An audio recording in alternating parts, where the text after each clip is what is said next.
have to eliminate it because it'll solve domestic violence. That's what you said. That's why I said no, it's about families. Are you kidding me? It's about children that already exist in this world. And it's about that child that will be brought in and will have to live in an abusive household, will have to suffer economically for decades to come. So kill it instead? So it's not a person to me yet. I'm pretty sure all presidents are guilty of doing some sort of child killing. I mean, I don't think that's really a great point. Yeah. I mean, hey, if you want to, you can go for that point. I'm just saying everybody's guilty of child killing. And guess what? We're all complicit in it. We're all complicit in it.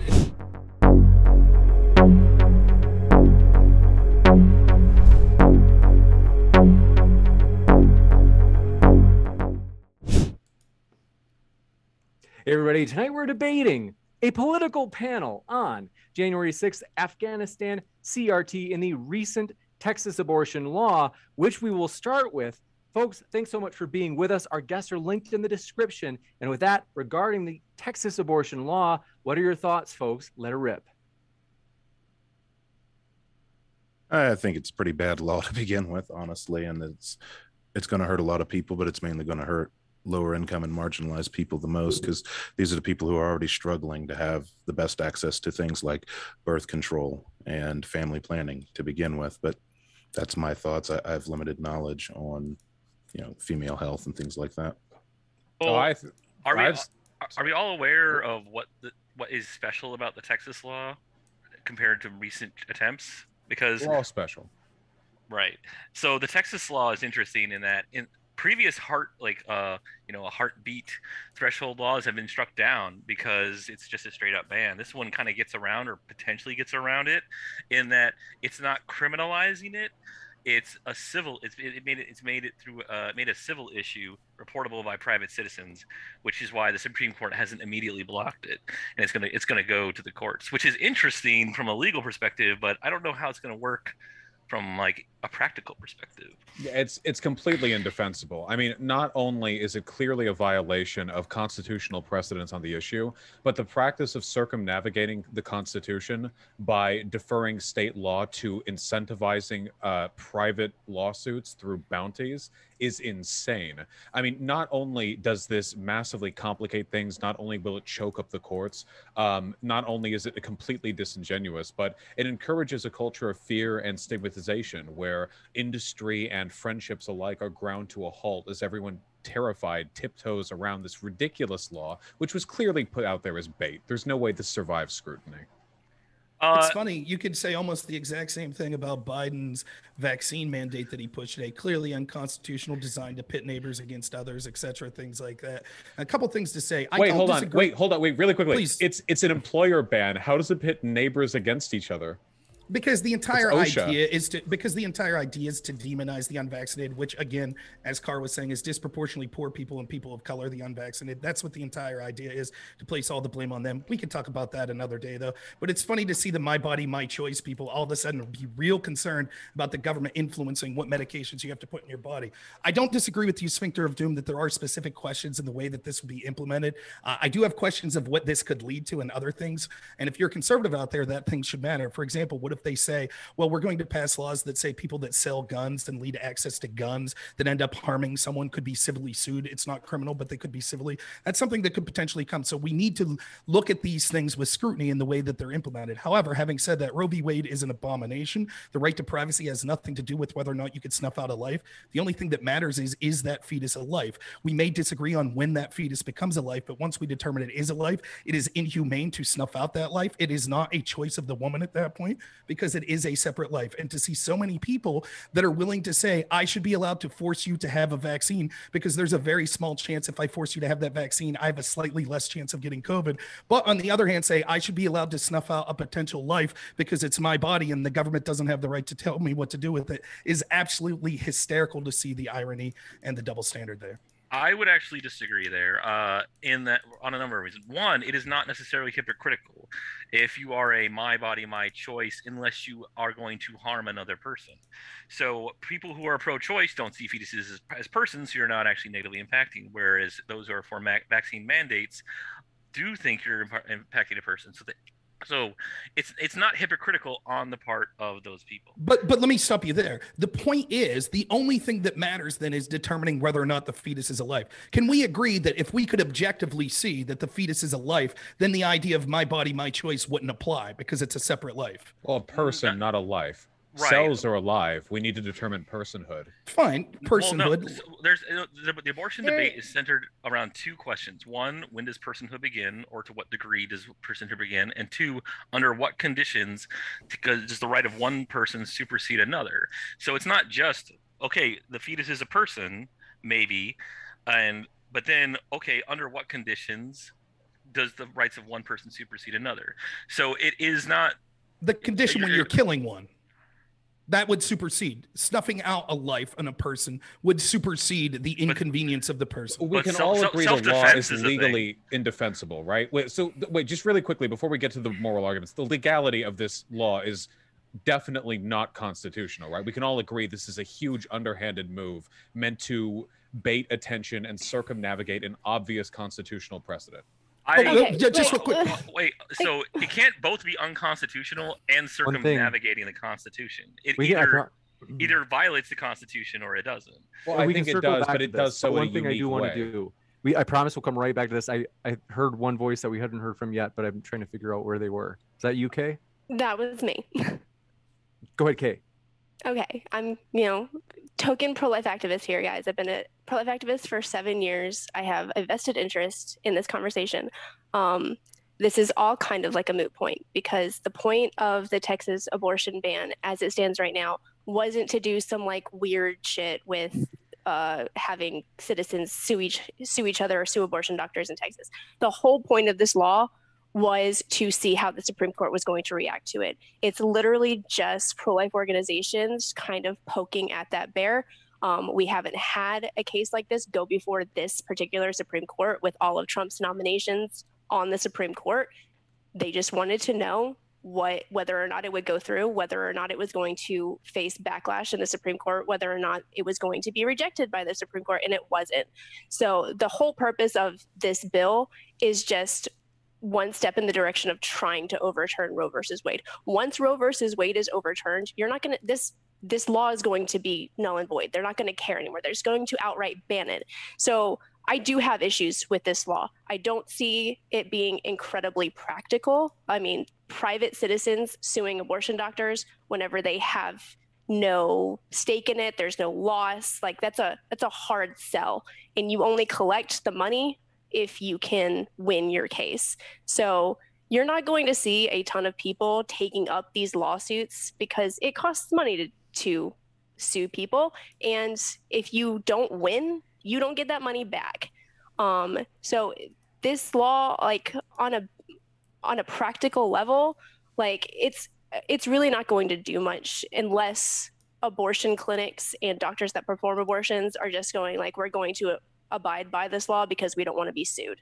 That's the only way that it's going to work. I see more abortions being eliminated in the state of Texas because of pro-choice misinformation that, women are going to get sued or that women are going to face jail time if they get abortions now in Texas. That's what's really going to bring abortion numbers down. It's not going to be this law because you're not going to see a huge amount of private citizens trying to sue abortion doctors when they have no stake or loss to prove in their civil suit. Wait, in what world is the state legislator pushing forward an unprecedented bounty on people who get abortions not their fault for disincentivizing abortions? It's not pro-choice propaganda that, the state is allowing people to sue anyone who gets abortions after 6 weeks or anyone who assists anyone to get abortions after 6 weeks. That's in the text of the law. That's not misinformation.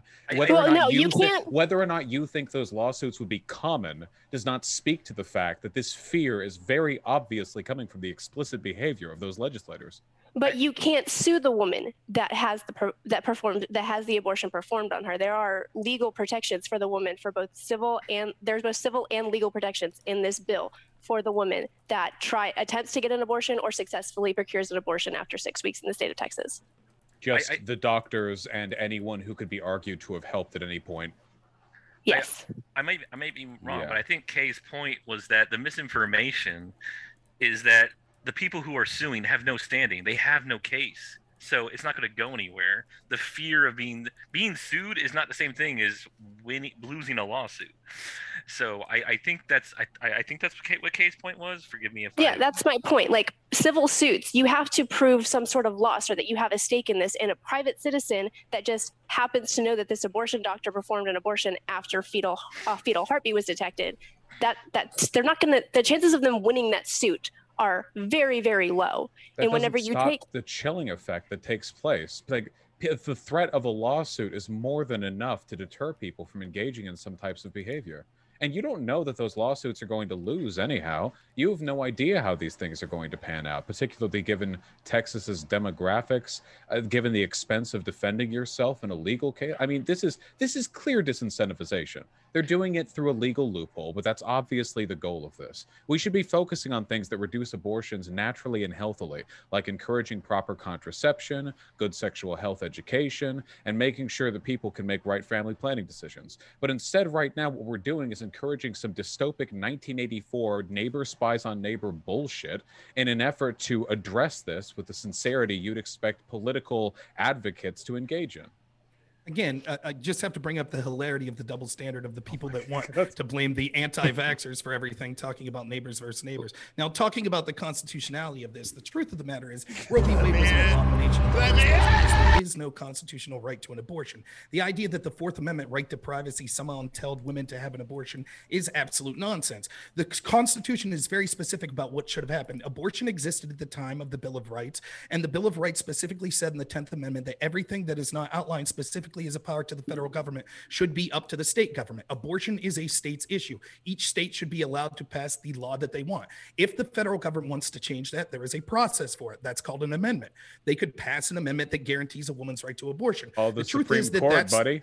Supreme Court. Well, yes, the Supreme Court, real quick, the Supreme Court acted in an activist way. The Supreme Court also, the same Supreme Court, the same body that also neglected to strike down this law right now. So I don't want to hear about its unconstitutionality. All that matters is what they say, according to you. I'm saying that we could have opinions regarding that anyways, and that this should be a state's issue. And also the reason that you're seeing this, the reason that there is such a push to go against this is because the majority of people, myself somewhat included in this as well, had no problem with the old left-wing way of looking at abortions, which was like safe, legal, and rare, right? Like I myself think that there's a point where we should say that this is a life and that we shouldn't have an abortion. I don't know when that is. I'll admit that I'm not a medical professional. Is it heartbeat? Is it brain activity? Things like that. But up until that point, I was okay with abortions occurring. That separates me from many people that are on the right. The problem is the left took this and ran with it to insane lengths. For example, the New York bill said that anytime that a doctor and a woman felt that there was need for an abortion for her discomfort, including things like emotional discomfort, then they would be allowed to perform the abortion even in the 9th month. Now, what pregnancy has rights, Rob? Well, again, we'll get to it. That's the let's get to it. Wait, were you just advocating for states' rights? Sure. Then the state of New York should be allowed to do that. But the truth is, the average people are disgusted by that. So New York should have the right to do it. Does that have to do with state? Wait, you can't be like, oh, I support states' rights, but when I'm disgusted with what the state does, that would be my argument if I was using the states' rights argument. You can't. It's because you don't understand. It's because you don't understand what I'm saying. Also, before you tear off on another tangent, you mentioned safe, legal, and rare. Making them available along with sexual education and birth control makes them safe, legal, and rare. That is what has been proven in developed countries around the globe.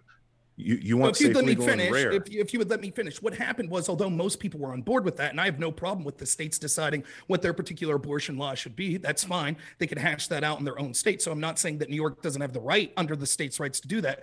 But what I'm saying is it disgusted the average person. And they now see how there are so many people on the left that don't just want safe, legal, and rare. They actually want to celebrate abortions. And that New York abortion law was celebrated by lighting New York City skyline up pink.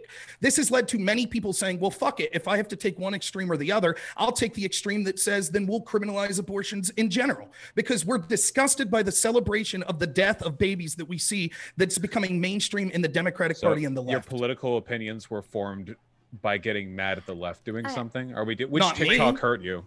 Not me. That's not what I'm saying, but I'm saying that's the vast majority of people in the center. One sec. I want to hear from Stardust. If I hear you got something to say, and then anybody else after Stardust, if you haven't gotten to spoken but want to, let us know.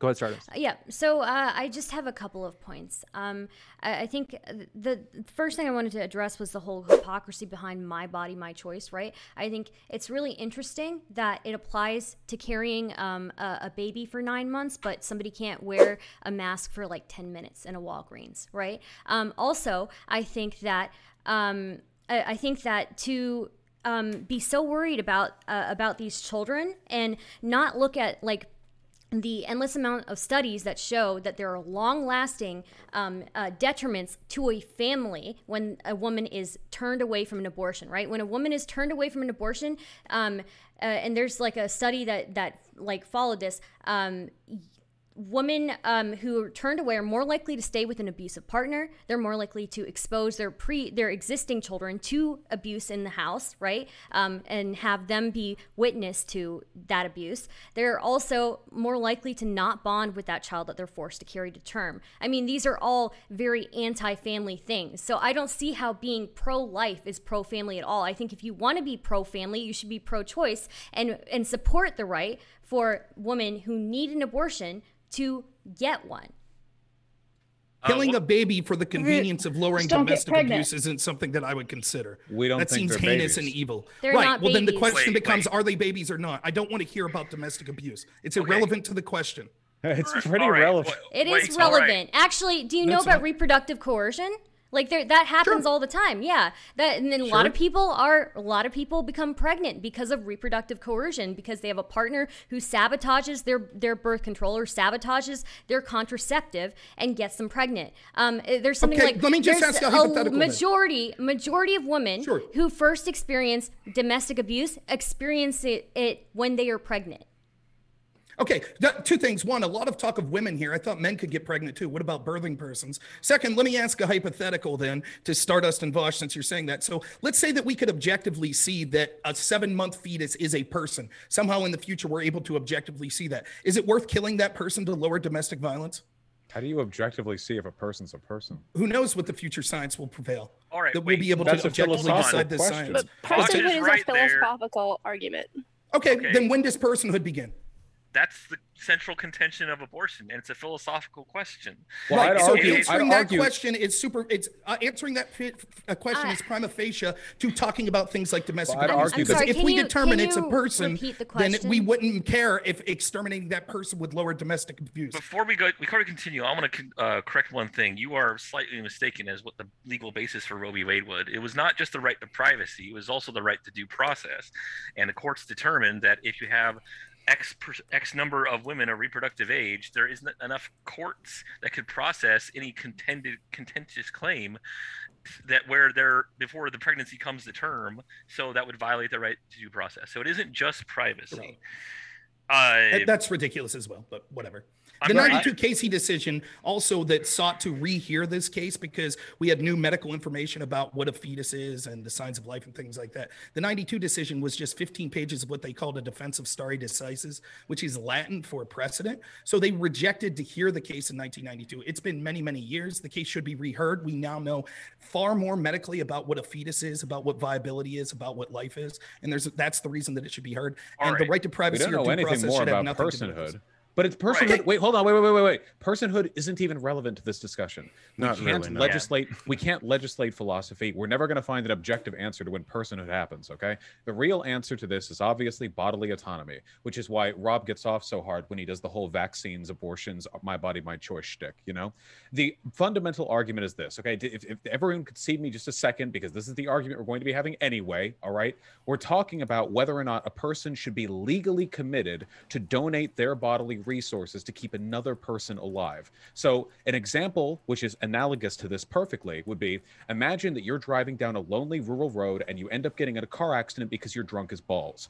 You wake up in a hospital attached to the person who was driving the car you hit. It's your fault that person's in the hospital. You're attached to them because they needed clean blood. The doctor hooked you up because this rural hospital didn't have any spare blood of that type, but you happened to supply it. Now, here's the question. Your life is now supplying that person's life, and it's your fault that they're in the hospital. If you walk away, they die.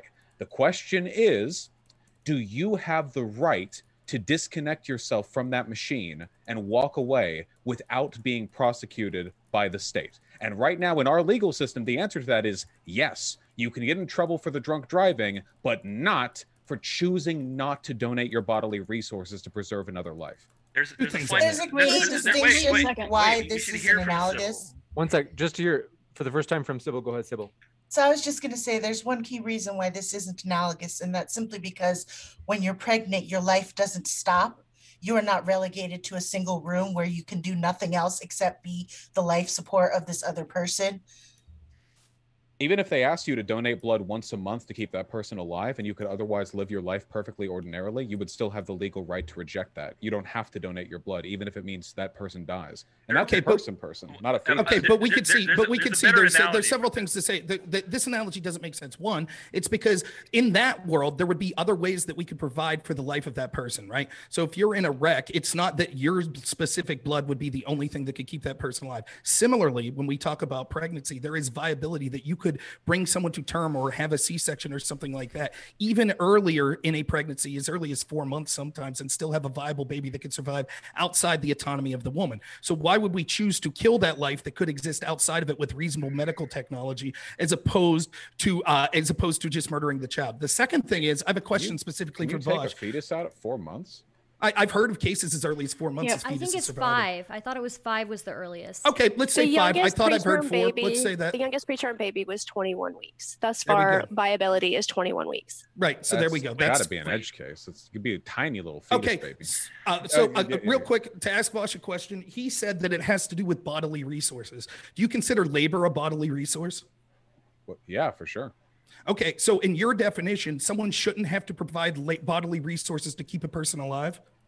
I don't think the state should be able to impugn a person for choosing not to commit their bodily resources. Okay, cool. So if I have an 8-month baby, if I decide to leave my baby starve because I don't think that my labor to go to pay for food for that baby, you say that's perfectly fine. I shouldn't be forced to use my bodily resources to pay for that baby to stay alive. No, there's a big difference between your body literally being committed to the supply and the sustenance of another entity, as opposed to the responsibilities that you take when you take on a child. Now, to be clear, by the way, what you're talking about right now is a legal responsibility associated with rearing a child. When you accept responsibility for a child, anything that happens to them, which is a product of your negligence, you're on the hook for. But that's a contract that we built around parenthood, not a default state of being for any relationship between two entities, one of which is starving.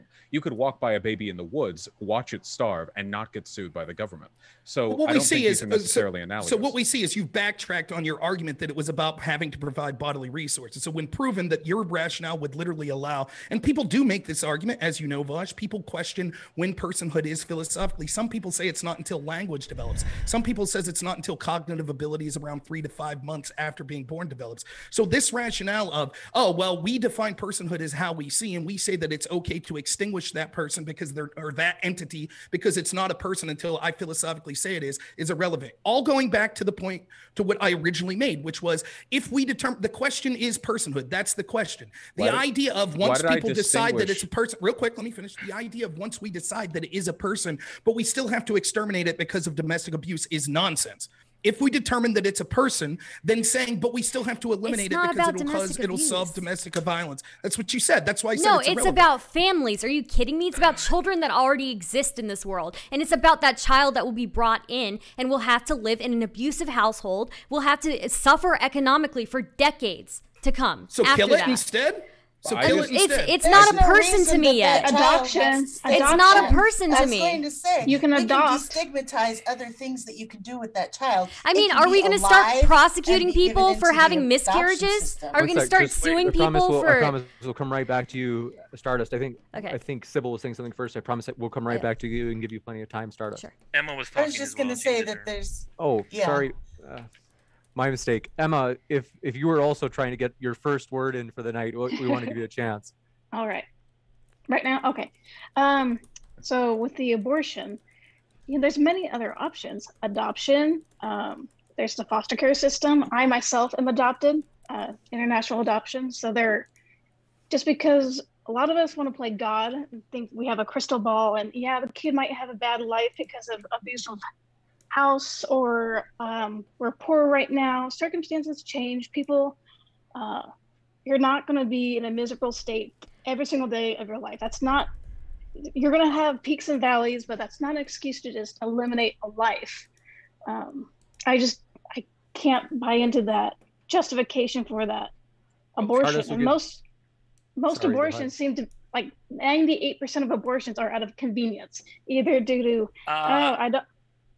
only 1% of abortions are because of rape or incest. So we're going to justify. What about reproductive coercion? Do we know? Do we have numbers on that? Because I don't think we would. Right? Reproductive coercion happens in abusive relationships all the time. Right? People sabotage. Then from that, okay, so we'll play along with that. Then to take that reproductive coercion and lead that to an abortion, how often does that happen? Where they want to abort? I mean, we don't know. It's got to be just as rare as those rape and incest cases. It's got to be in that 2%. Well, that's speculation, right? I don't get those convenience arguments, because wouldn't aborting a baby born of rape or incest also be of convenience? I mean, everything is of convenience. Literally everything we do in our lives is for the convenience of living. So. Correct. I agree with your point on that. That's yes. From that moral standpoint, yes. In my opinion, yes. Yes, I agree to that. Yeah, so I mean, because if we're fully committing to it, I mean, the problem is that the abortion thing, I mean, it never ends up like panning out in some humanitarian way, right? Invariably, if you go full down this road, incest and rape and like underage like abuse shouldn't be exemptions to abortion. Like, God gave you what they gave you, and we shouldn't murder a person just to compound one harm upon another. And then you start talking about miscarriages. Because back in the day when abortions were illegal, you slip down a staircase. Here's the difference. Miscarriage isn't a choice. I can't just.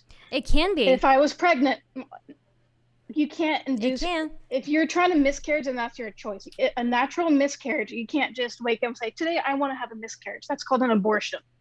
So there's a difference. There's legally natural. How does the state determine the difference, right? Because we know this from countries or states or whatever where abortion isn't legal. Women will take trips downstairs or, act as a punching bag for some trusted friend, and then they have a miscarriage later. Who's the state to know? It seems like people are going to get abortions either way. The only directions you can go with this are either A, have the state start investigating miscarriages, which gets really scary, and it's also what's happening now, by the way, based on the Texas law, or B, you essentially just push back the weight of abortions directly onto the most harmful, like medically irresponsible means possible. But will people do it? Goddamn right they will. Because hey, what's worse, falling down a set of stairs or losing your life to 18 years of raising a child? I think that is extremely anecdotal. Falling down a set of stairs, that has got to be like. I mean, there are different abortifacients that people. I do want to forgive me, Stardust. Yeah. Just because I know Sybil, you had a point, and then what we can do is go back to Stardust and Carr. And then we're pretty shortly, we're going to have to move on to the next topic as we're kind of going rapid fire. So go ahead, Sybil, and then we'll go to Stardust and Carr. No, it's okay. I was just going to say the same thing about destigmatizing things that are not necessarily keeping the baby within the family. If you desperately want to be able to kill it, you might as well be willing to give it up for adoption. Or, obviously we need to work on our foster system. But if we were to work on these things on the back end as well, you could have a lot less people killing babies and just more babies, being born and getting a chance to live. You got it. And then Stardust. And then forgive me, by the way, Carr, is it K-A-R, or do you ever go by Carr as an acronym? No, it's Carr. That's my name. It's as it's spelled. Thanks for your patience. And then Stardust, go ahead, and then we'll go to Carr. Okay, yeah, so so as far as like choosing a miscarriage, yeah, it's a little bit harder to choose a miscarriage, but there are things you can consume. There are steps you can take. You can starve yourself if you really want to. There are plenty of eggs that are fertilized and don't implant in a woman, right? They don't implant, and they come out, right? Are we going to start prosecuting people for having that happen? It's a fertilized egg. It was if you consider it life at conception, then it's a fertilized egg, and it didn't implant. So, I mean, maybe that person should have done more to make sure it implants. I don't know. I feel like this is like we could take this down so many hypotheticals. Any miscarriage, right? People can be charged with neglect, right? I mean, pregnancy is not a passive act. You have to be involved with it. It's 8 months or 9 months of being involved, making sure you're doing everything correctly and making sure you're healthy, and then after that, either being economically and physically and in every sense dedicated to that child, as well as any pre-existing children, and it's or it's like arranging for people to adopt it, I guess. And I guess the last thing I would say is that, you know, there are again plenty of studies that show that children whose mothers are denied an abortion have worse development growing up. They are more likely to be exposed to violence in the home, and they are more likely to be suffering economically, not for a short amount of time, for a significant, at least like 10 years, if not more. So, I mean... I would have a question regarding those. I just have a question regarding those studies because I'm not familiar with them. Did those studies account for socioeconomic status? Because all those things you listed are things that are more commonly found among the poor anyway. So, women already have, at the time they seek abortions, show worse child development when their mother is denied an abortion compared to the children of women who receive one. I mean, they do compare. They have a control group of children whose parents were allowed to get an abortion. I mean, there's also the same thing with physical violence. Physical violence, I guess children are more likely to be exposed to it when their parent is denied an abortion. Also, abuse in abusive relationships tends to ramp up when somebody gets pregnant. A lot of women experience abuse for the first time when they're pregnant, but it tends to ramp up regardless. So when women are able to get abortions, I guess it affects that statistic. So I think I don't think that answered my question. 1 second. But I'll go quick. I promise. Right, we'll give you how about Sphincter?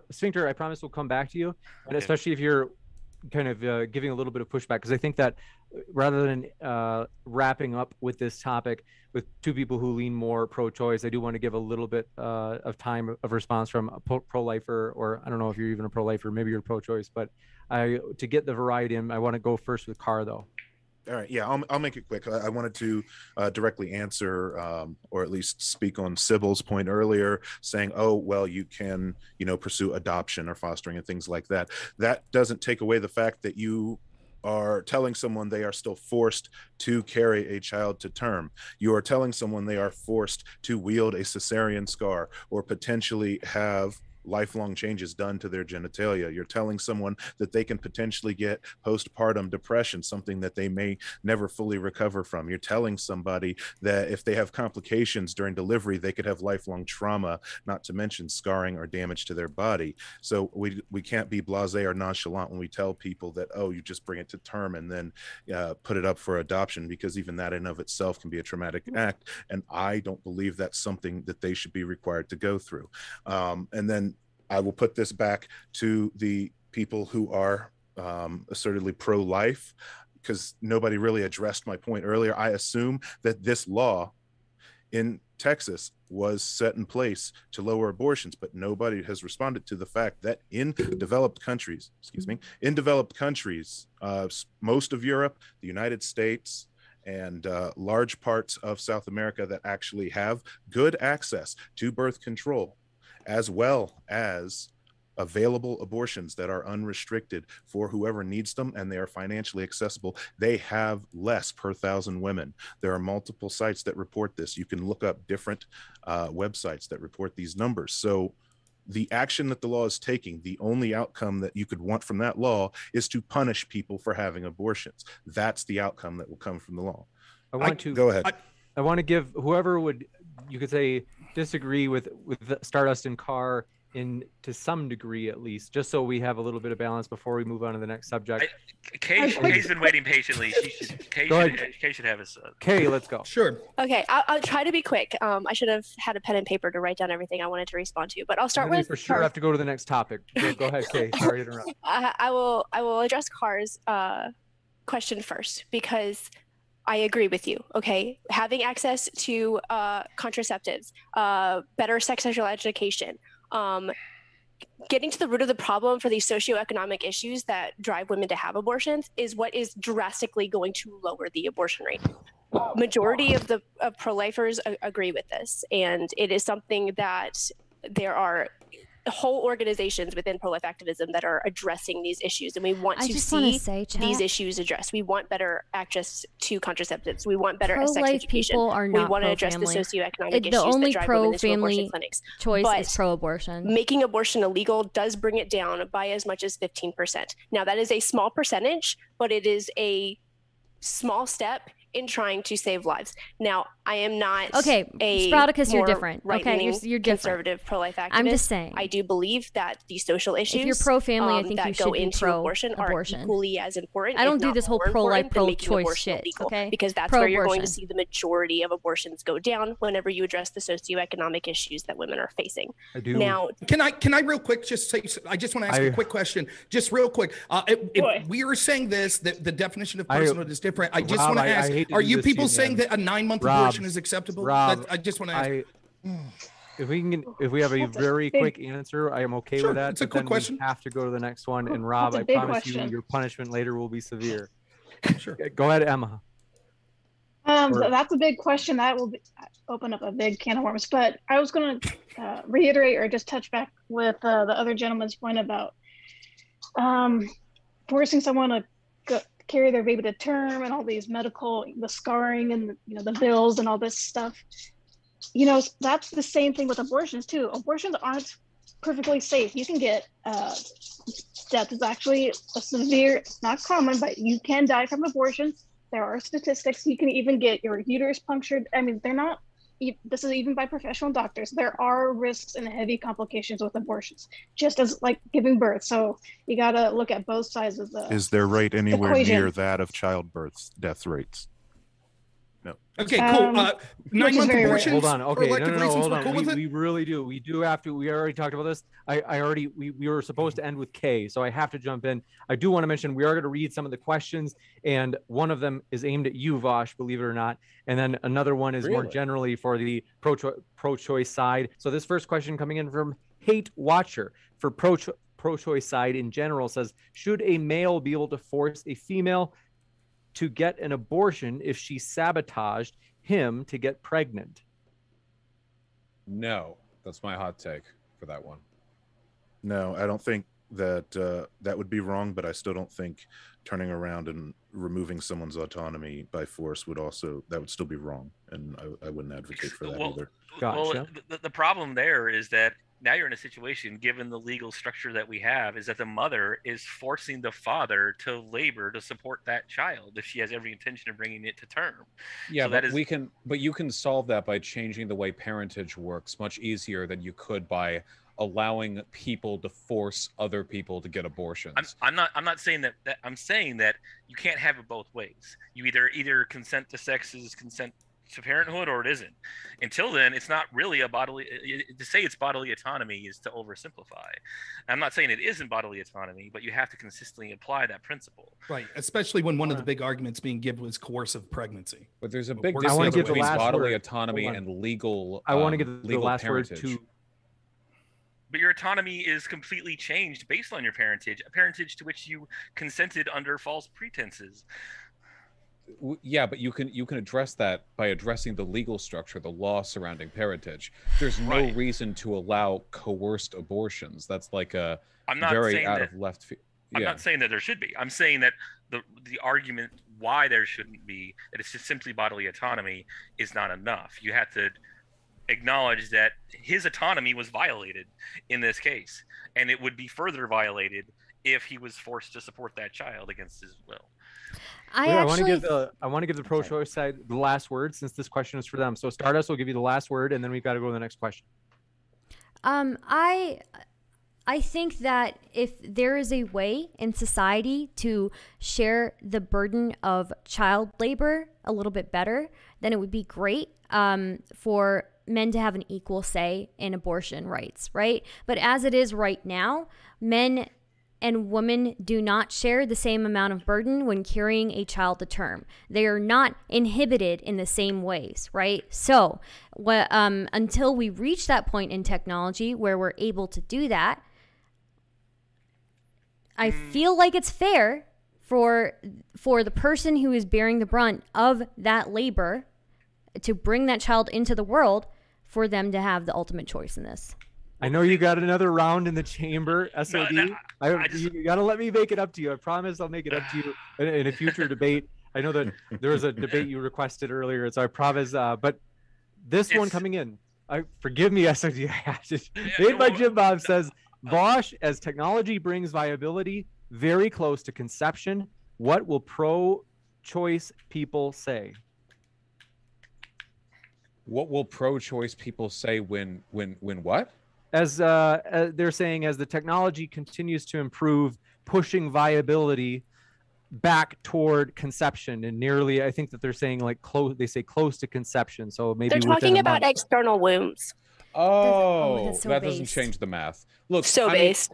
It doesn't change the math. Look, if we have a system where you can do an abortion or like remove the fetus and put them in an external womb, and they're both like roughly equally invasive medical procedures, then I would favor the latter, I guess, right? I mean, more people to play video games with in the future. But if I don't think that should be an argument against abortion if the other option is much more difficult or expensive. But again, so it goes back to the question, if this is all about the definition of personhood, and you said taking one to the logical extension, it would mean that we would have to exterminate people, even those, or we wouldn't allow those from rape or incest to have abortions. My question again is, well, the other logical extent would be, are you saying, and is STRDST saying, that your interpretation of personhood would mean even at 9 months, a woman for elective reasons could terminate because it's not a person yet? If the alternative is being forced to carry to term, then yeah, sure. So I personally think I have like a dotted line at a certain point, and I think at a certain point in a pregnancy, it should be up to the doctor and the person who is carrying that pregnancy. I don't know. I feel like it's 1% of abortions are performed labor at that point. Like if it's like 9 months, you just induce labor. No, basically. So for example, the New York law said that. Right, the New York law, that's exactly right. The New York law said that even at 9 months, even if the woman's in labor, if she and the doctor both concur that there will be distress put on the woman, whether it's economic, emotional, psychological, physical distress, then they can agree to terminate.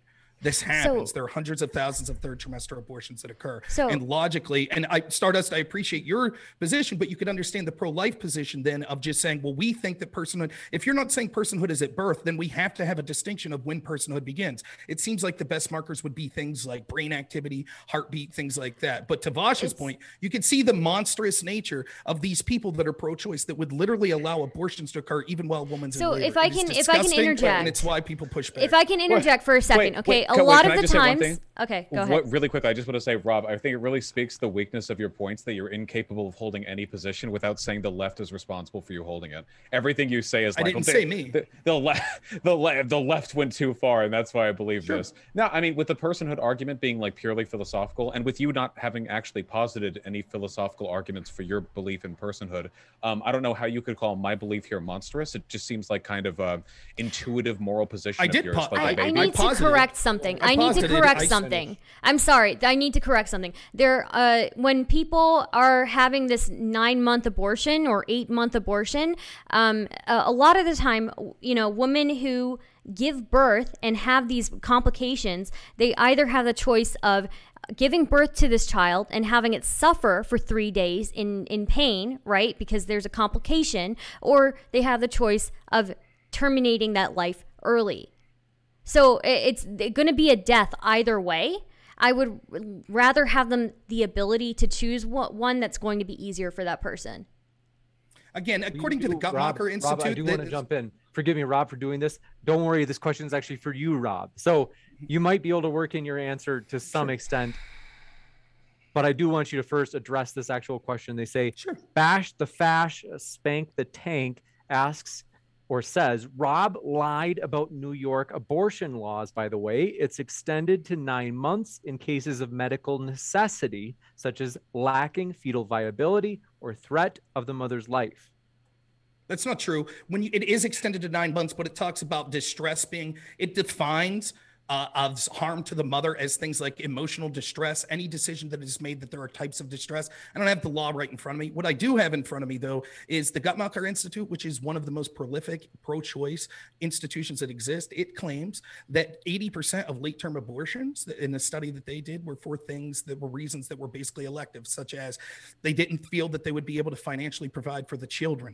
They didn't feel that they would be able to emotionally provide for the children. So most of the later-term abortions...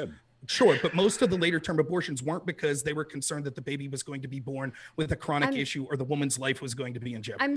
I'm sorry, but when somebody has made the conscious choice to carry a pregnancy up until 9 months, making the decision to have an abortion at 9 months is not something that I imagine is easy for anybody who's spent that time doing that.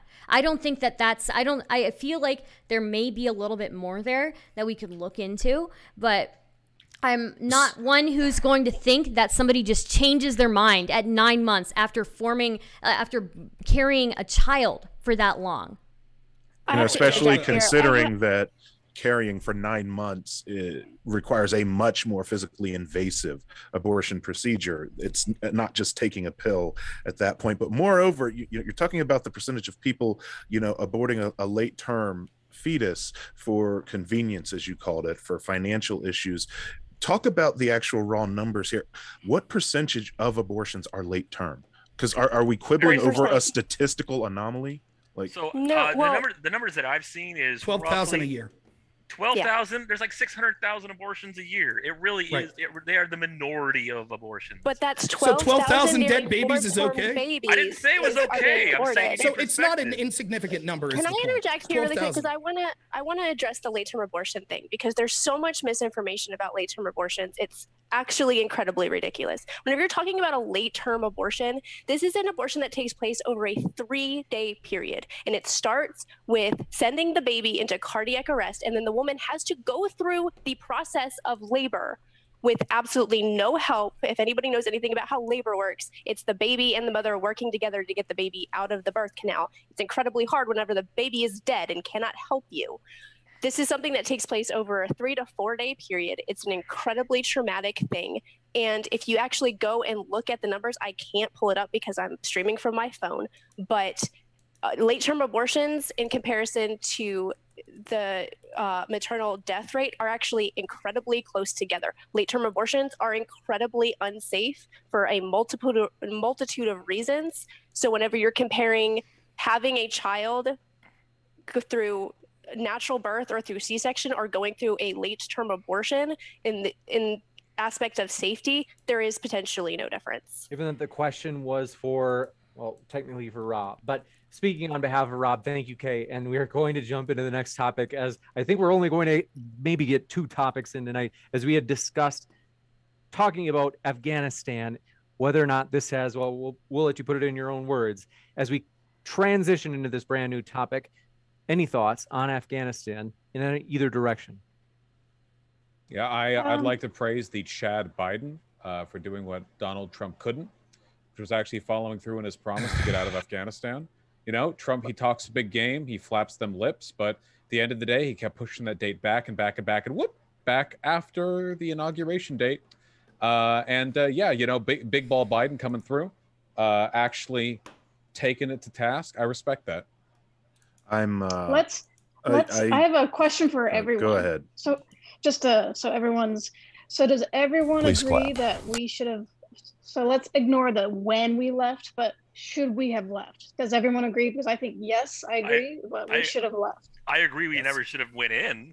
And the problem is that how you leave is that you have to leave in a functional way. And we kind of left the Afghan forces out to dry So it was a kind of an incompetent leaving. I'm not saying Trump would do any better. I have no reason to think that he would.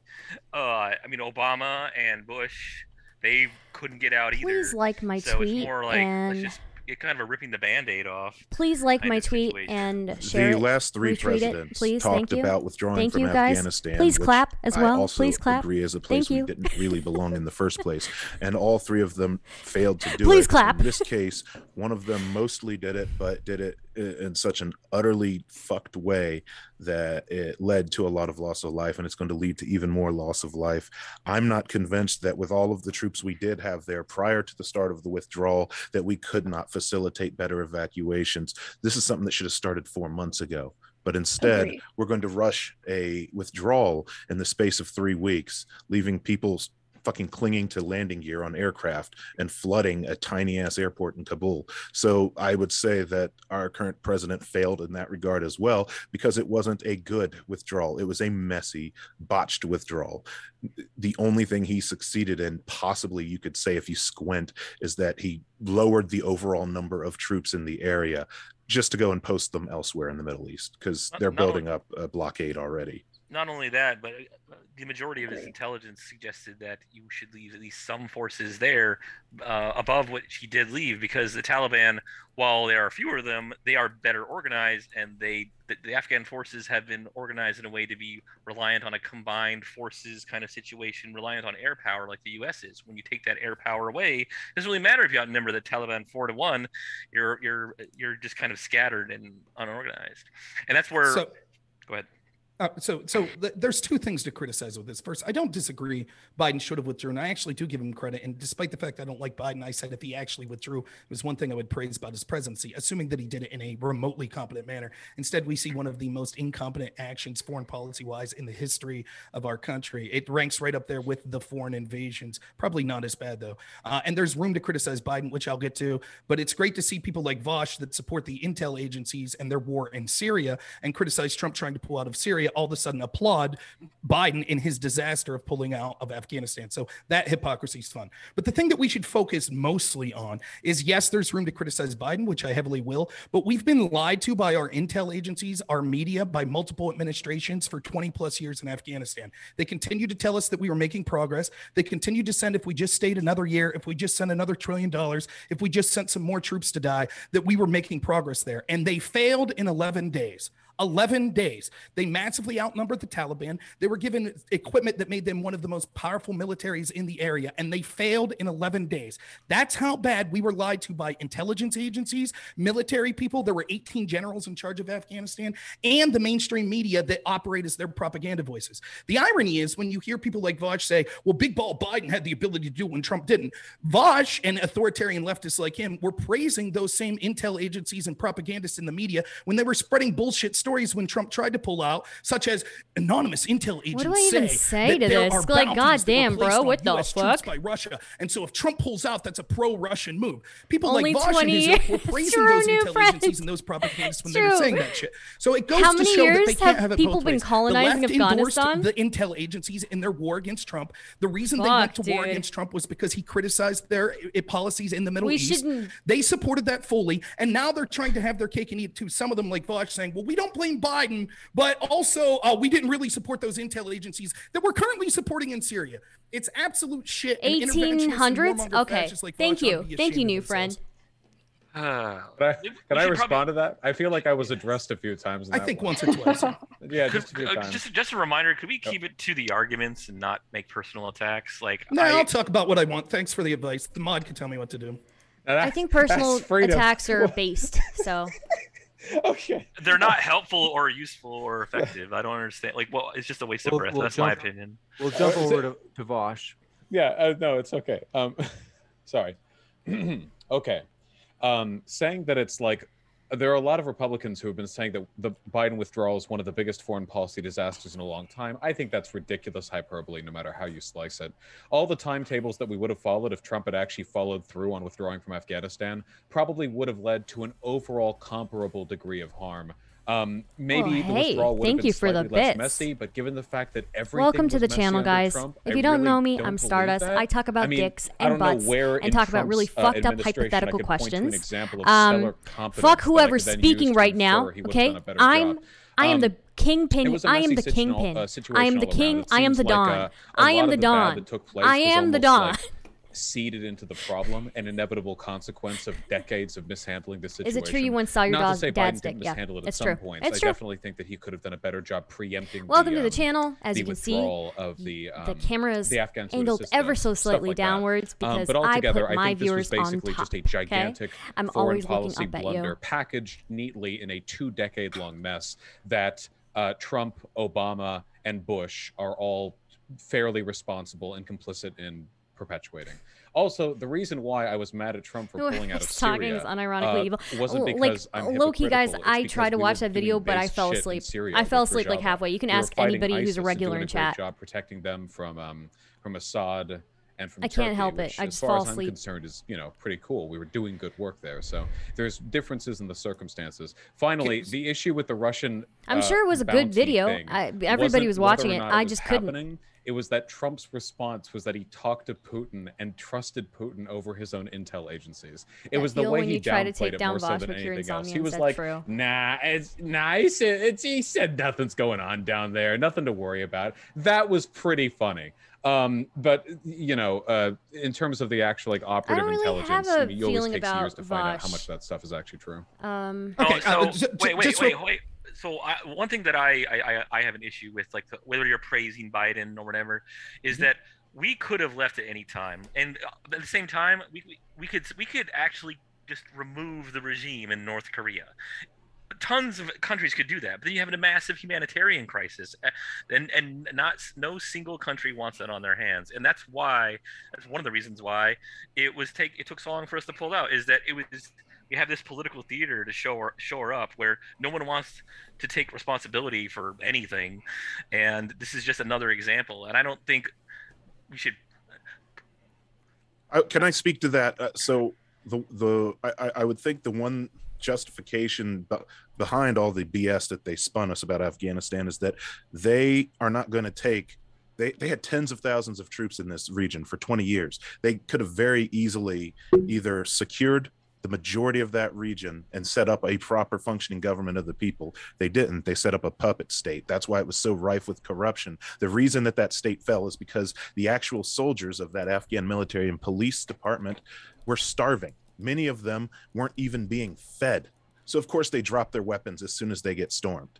But could we have taken some 25,000 troops that we had in there before we did the withdrawal and secured the airports and the lines out for all of the people who wanted to leave? We absolutely could have, but we didn't. Listen, there's so much more than that, right? For example, we saw General Miley say back in July, we don't need Bagram Air Base for what we want to accomplish. There were 2 air bases that could have evacuated people. There was Bagram Air Base, which was easily to be fortified and controlled, which our military currently did. And then there was the airport that was public at Kabul. They closed down Bagram Air Base, intentionally allowing the prison there, right? So think about this. On one hand, we were told that we had to rely on the Taliban for security in Kabul. We now know from leaked documents that actually the Taliban offered to allow the U.S. How is he saying this? to be the ones that controlled the airbase around Kabul, but they declined and said they were happy to have the Taliban do it. It's Kabul. Simultaneously, we were told that they knew the Taliban. There's a Kabul.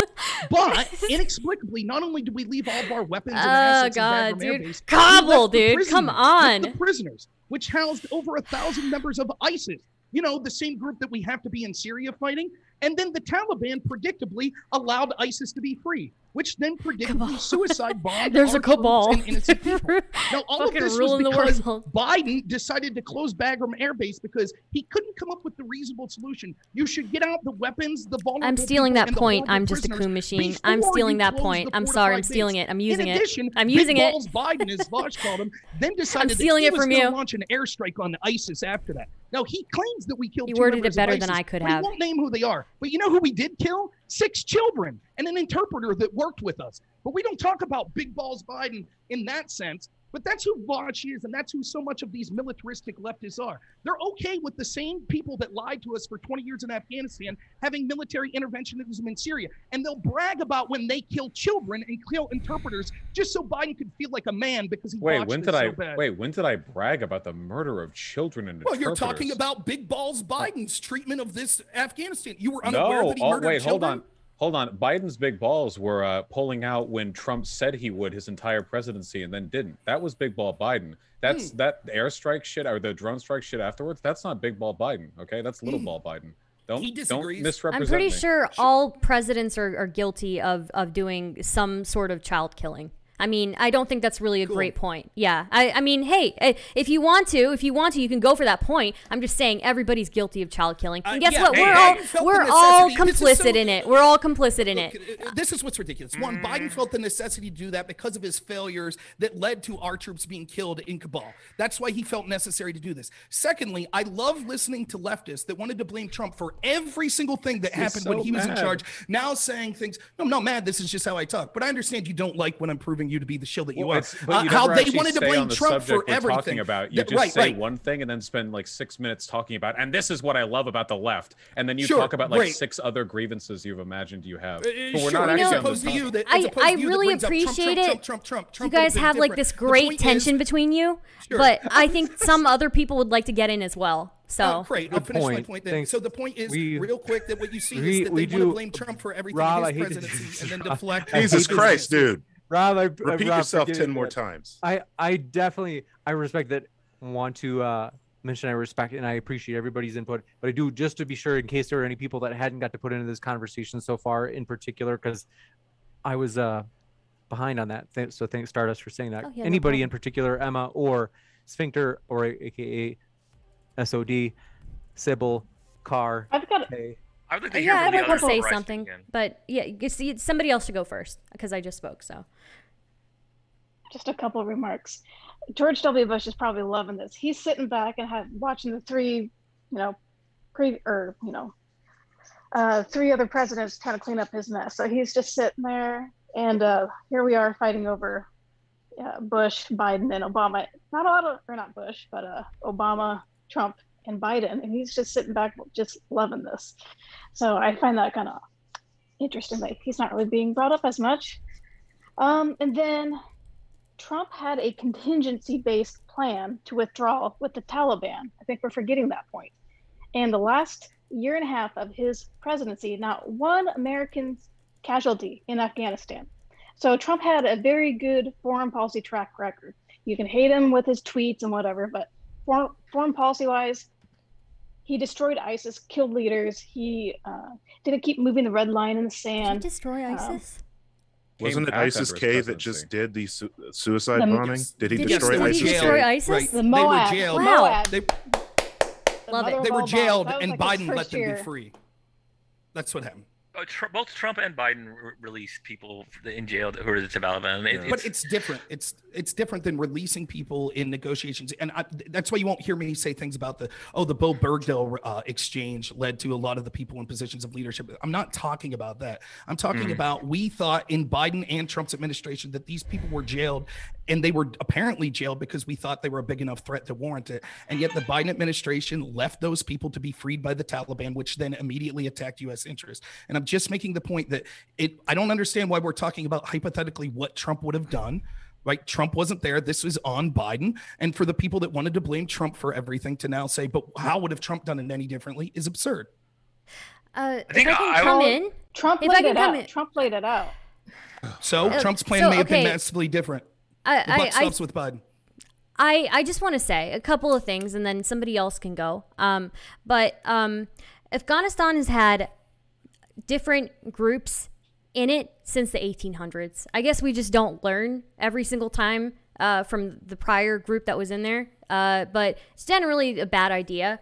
But I mean, I'm sure we had our reasons. And also responding to the point of like getting people out, saying the ANA would be competent while spending like 6 months like rushing everybody out, I don't think that would have gone over too well.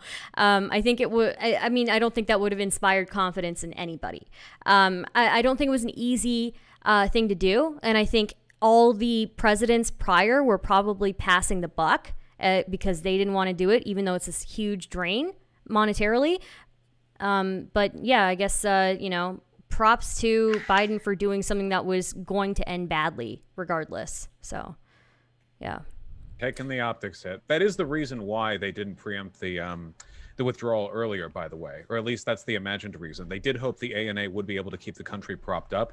And if they had been doing this prolonged, like, defeatist withdrawal procedure for months beforehand, the belief was that it would have demoralized the ANA as an implicit like admission that Americans knew that the country would fall the moment they left. And imagine how bad that would have looked too. Okay, another thing to think about, right? And another thing is also the ANA was not trained, and they were trained by like the U.S. military, right? So the ANA was trained to fight in a certain way when they don't have the resources on their own to do it that type of way, right? They were kind of they were not kind of really taught to fight in the same way that it would be in their territory. Like, how is the U.S. military going to? There was like a small group that was maybe competent, but like the rest of them, the U.S. training would not have worked in that environment. They were too reliant on like a backup group, right? So two things on that point. One, then we were lied to by our military and intel agencies for 20 years and wasted trillions of dollars.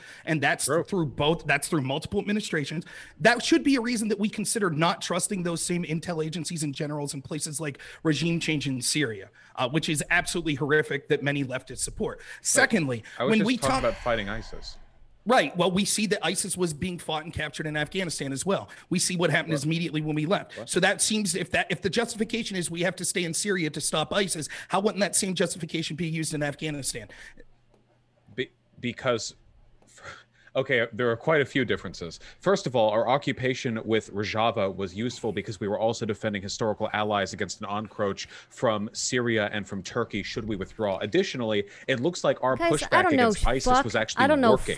All we were really doing in Afghanistan was like holding the cities while the Taliban continued to surge and swell, fighting against the ANA and dying. I don't know what the fuck they're talking about right now. I don't know what's going on. It seemed like the project going on with the Kurds read up on Afghanistan a little bit. Them as long-term allies. Just a little bit. And I don't know the fuck anything about foreign policy. Count me out, bro. I don't know that shit. Don't count me in for that shit. What is okay? this attempt at whataboutism anyway? Are you just? It has nothing to do with whataboutism. You're just mad that I pointed out. It has to do with holding you. You're doing well, relax. I am relaxed, Casey Berg 420. Okay, if that's even your real name. If that was the case, we could see that the Biden administration is saying I just want to talk to my people, okay? And I'm a little bit tired of hearing them fucking talk. Okay, so then your argument that we had to leave because the Taliban was continuing to grow and encroach. Did you just say foreign Pelosi? Shut up! If we were I didn't say it. In check in Afghanistan. Now I wanted to withdraw in both Syria and Afghanistan, but you're saying in one area we couldn't withdraw because there'd be a resurgence of ISIS,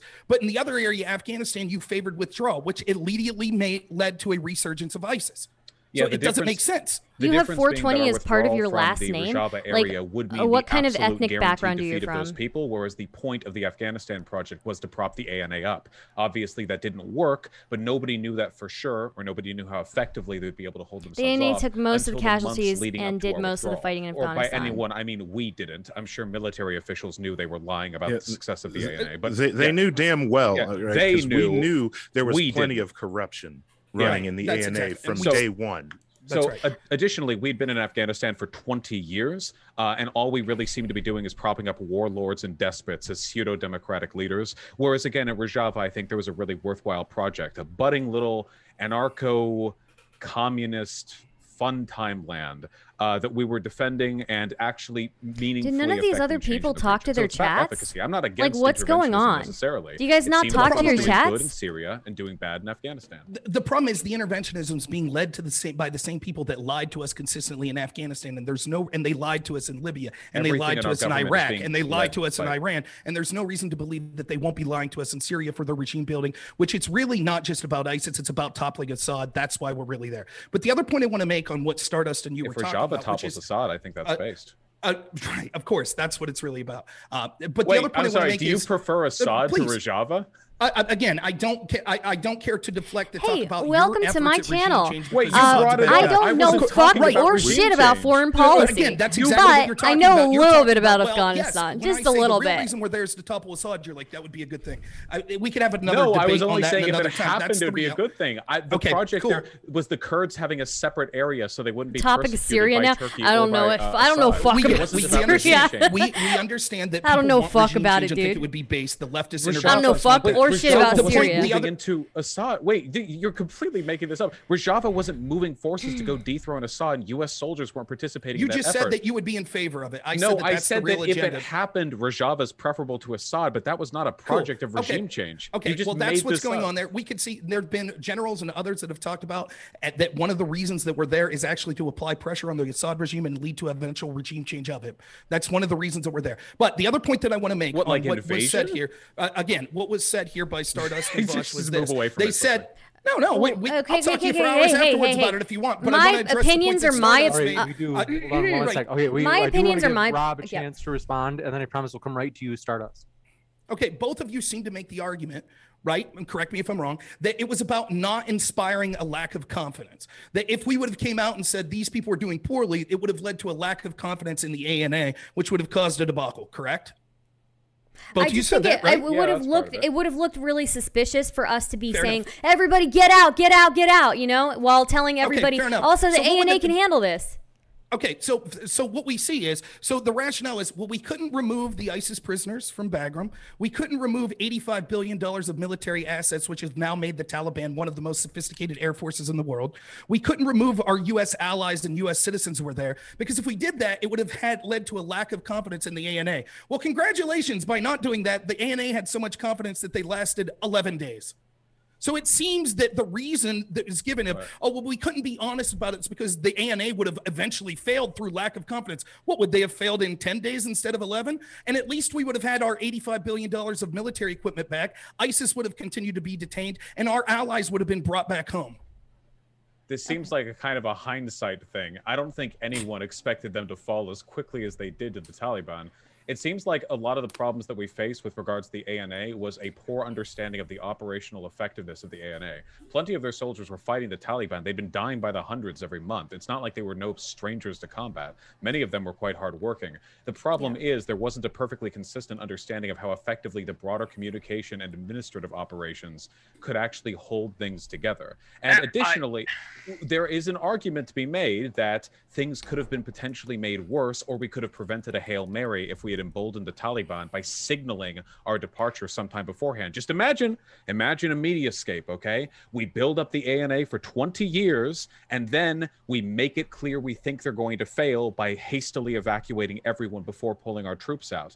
Then the Taliban mass around border cities, start slaughtering as they move their way inward, and what's the narrative then? We undermined the project of 20 years because Biden was looking for a quick optics win. The ANA could have held up if only we hadn't undermined their ability to defend themselves. It seems like this is one of those situations where everything was so fucked from start to finish that no matter how things were going to go, there was going to be an element of it that was mishandled. I think we can talk about the elements of the mishandling in a fair light without acting as though we had like perfect operational knowledge and hindsight on how this could have played out with the withdrawal. Rob, I have a feeling you want to respond, and I'll give you a chance to respond. But just to be sure, in case there's anybody else that wants to respond as well, it's been moving fast. So in case Emma, K, Carl, looks like you got your hand up. Yeah, I'll be quick. I just wanted to propose a slight shift in topic. If we can maybe look, in keeping it on Afghanistan, look at what's the panel would think our responsibility is to Afghanistan now in the aftermath of our withdrawal. I think that would be a more productive discussion. Reparations. That's a proposal. I think placing blame where it needs to be and calling out the left that said that we needed to elect Joe Biden for his foreign policy acumen.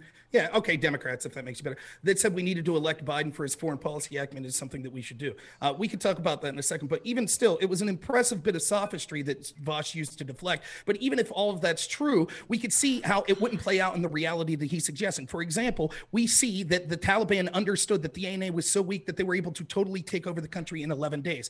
So his argument, well, if we would have signaled weakness and we would have withdrawn, one, we did signal that there was going to be a withdrawal date, so they knew we were eventually withdrawing. So if they were going to use that opportunity to circle and massacre people, they would have anyways. And second, they took over in 11 days. Like people, it sounds like what Vaush is saying is something that seems like, oh, that could be in the realm of reality. It's not. The Taliban took over in 11 days. So everything that he's saying isn't a defense of Joe Biden not getting our people out, not keeping Bagram Air Base, not getting our assets out, and not getting the prisoners out. None of that's a defense of it. The reality is the exact scenario that Vaush is talking about literally happened. You can't imagine a foreign power like the Taliban taking over quicker than 11 days. He's literally saying if we would have got all those things out, they could have taken over in 7 days. And then magically they would have decided to massacre people when they didn't decide to do it in that way in 11 days. Why would they have behaved differently if they were able to overtake in a fewer number of days than 11? That's not what I said.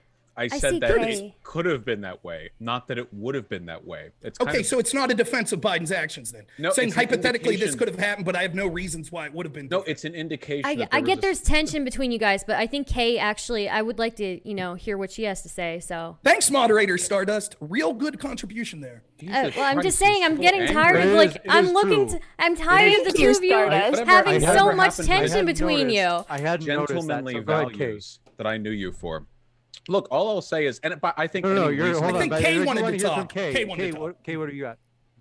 Yeah, I'm not going to get in on the pissing contest between the two of you, but in address to Carr's question about subject change and what our responsibility is now, regardless of who's at fault or who we should be blaming or whatever, there are people suffering, there are people dying in Afghanistan right now. And there are so many people that in the last 2 decades that we've been in Afghanistan have put their lives and the safety of their families on the line to be helpful to the American government in our occupation in Afghanistan. We absolutely have a responsibility to get them and their families out and make sure that they are safe. And that should be our top priority, not just determining who we should blame, who should be put on the chopping block for this. There are lives at stake. There are people suffering. We need to do something about it. And that is the heart of the argument. Yeah, I agree. We have 4 administrations that screwed the whole thing up. So now it's about what we need to do about it. Sorry, go ahead. No, I'm glad that you got to speak. I'm sorry if I'm overstepping. I just sorry about that. So. No worries, you're fine. Okay. I think that we did. Anybody Sphincter of Doom? Well, I wanted to say at least what is known is that preliminary reports as to the viability of at least the Afghan Air Force, which is that without contractor support, those planes would be inoperable within 6 months. And Afghanistan is a landlocked country. Thank you for the 1,000 bits. That's so kind of you. Everything around the border. Look, I pay attention to my ladies, okay? And if any of the ladies raise their hand, I will call on them. The support structure was never actually set up. Once the U.S. Sigma was there, Stardust. Hey, I just say sorry because it's societally expected from me, okay? What do we do next? Because got to play into it a little bit. Whatever's going on between Rob and Vaush, I don't want to be part of. And honestly, honestly, I think it's one way. So I don't. But can they kiss already? Like Jesus fucking Christ, dude! Jesus fucking Christ! Money to restructuring the region as best as we can, not through hard power, but rather through investment, through reparations, and through the establishment of hospice and refugee centers in the region so that people fleeing the terror of the Taliban have the ability to reach them in safe airports where they can be Don't worry, I'll keep being an asshole, okay? As asylum seekers in the U.S. I mean, this is why that you see tension. It's because I'm calling out people that deserve to be called out. So we started off calling Biden Big Balls Biden. It's only because of his failures that we have the Taliban that is now running that country in the way in which they're doing it. And so what we see is Biden made the Taliban? Holy shit. Again, how vulgar are we allowed to be on here? So again, what we see is big balls. Is not so a big again, deal. Cool. So again, what we see is the bragging of how Biden handled this, simultaneously saying, "Oh, the situation's such a disaster that we have to give all these reparations and all of this money." What we should have done was set up a system where there would have been a transition of the people that were our allies, including the great Afghani people that fought with our troops, to make sure that they got out of there before we closed down Bagram Air Base, which would have allowed them to be protected and get their families out. Instead, what we see happening is people like Vaush that supported the very people and the decisions and actually think it was good that caused this mess are now saying that's okay because I get to achieve my socialist dream anyways, of saying that we should finance all these people anyways, right? So it's a win-win for them. They cheer for the destruction and the bad policy and then say, oh, what a shame that happened. Now we have to do my other big government policies that we wanted that includes financing these people and things like this. The reality is those people that helped us that we should, the people that helped us, we should help. But the problem is in what we see happening is in the rush to accept people from Afghanistan, we're not vetting people and we're bringing a lot of people. There was a story this week about child brides that we were bringing over. And so there's a lot of bad stuff that's happening in the name of, oh, we fucked up. Now we just need to bring as many Afghanis as possible or help as many Afghanis brides in the U.S. I was just going to say that. So there are states where people are allowed. Well, no, come on. That is so disingenuous. In the United States. I have a question. 100%. Okay, we haven't heard from can you Sybil keep in it a at while. DMs? It's Sybil, would love embarrassing to when hear you're from like you. this in public. I think I'm doing great. Thanks. Go ahead, Sybil. I was just curious because everyone here has mentioned so far the people who have helped us.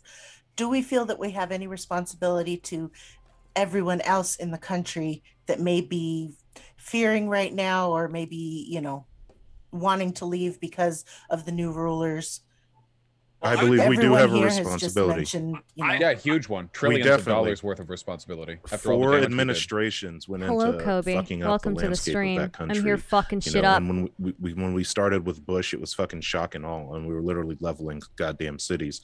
And in our efforts to prop up and I believe always functionally useless ANA, we went and caused more terror and harm across that country to a lot of people who just want to live. And the worst part about it is those actions that we do just fuel insurgency. It just fuels the numbers joining the Taliban. So we have so destabilized that region that we absolutely have a responsibility. And Okay, Chat Australia knows. are fucking lapdogs. Chat knows that I foreign want to intervention have a mention. I responsibility, want to and talk fucking about Hunter Canada has a Biden's fat fucking responsibility, and cock. China Okay, has a we all know that responsibility. Hunter Biden has a We fat absolutely fucking have a responsibility fat to fucking every citizen cock. of that Okay, country that wants that. Joe But Biden there's may another have thing some that we're big ass discussing balls, yet, but is that China is playing But nice Hunter with the Taliban Biden- because they want all those Hunter natural Biden resources. China slam his cock is into my cervix any day. not right? too friendly to a lot of Muslim communities. as I don't we think I can found out. mention this on the Right. stream. Though. I But don't think I can like mention that argument this 'cause on the that's panel. basically saying let's keep out China and continue to do what we're doing That's so not what that I'm they saying don't at come all. in and do what we're doing. I'm not saying that at all. I'm saying that that's another thing we have to consider as what's going to shape the suffering of the people in Afghanistan. I'm not saying we should stay because China will swoop in. Okay, the problem I have here is, and it's something that I've seen quite it with the often, left? What you see is people, we could call it the left, we could call it the interventionists, the neocons, etc. What happens is they'll say things like this. They'll say, oh, our intel agencies and our generals and these administrations, they fucked up so bad. Now we owe these people around the world. And yet they continue to support those agencies. For example, when Chuck Schumer told us that the intel agencies would find 6 ways from Sunday of getting back at Trump, they supported every bit of red meat that those intel agencies put out against Trump. Do with Afghanistan? I think it's great. You know what? I'm down with. I think I'm down with your strategy. I think since they fucked up, we should just completely scrap every institution that we have that's ever fucked up. I think it's great.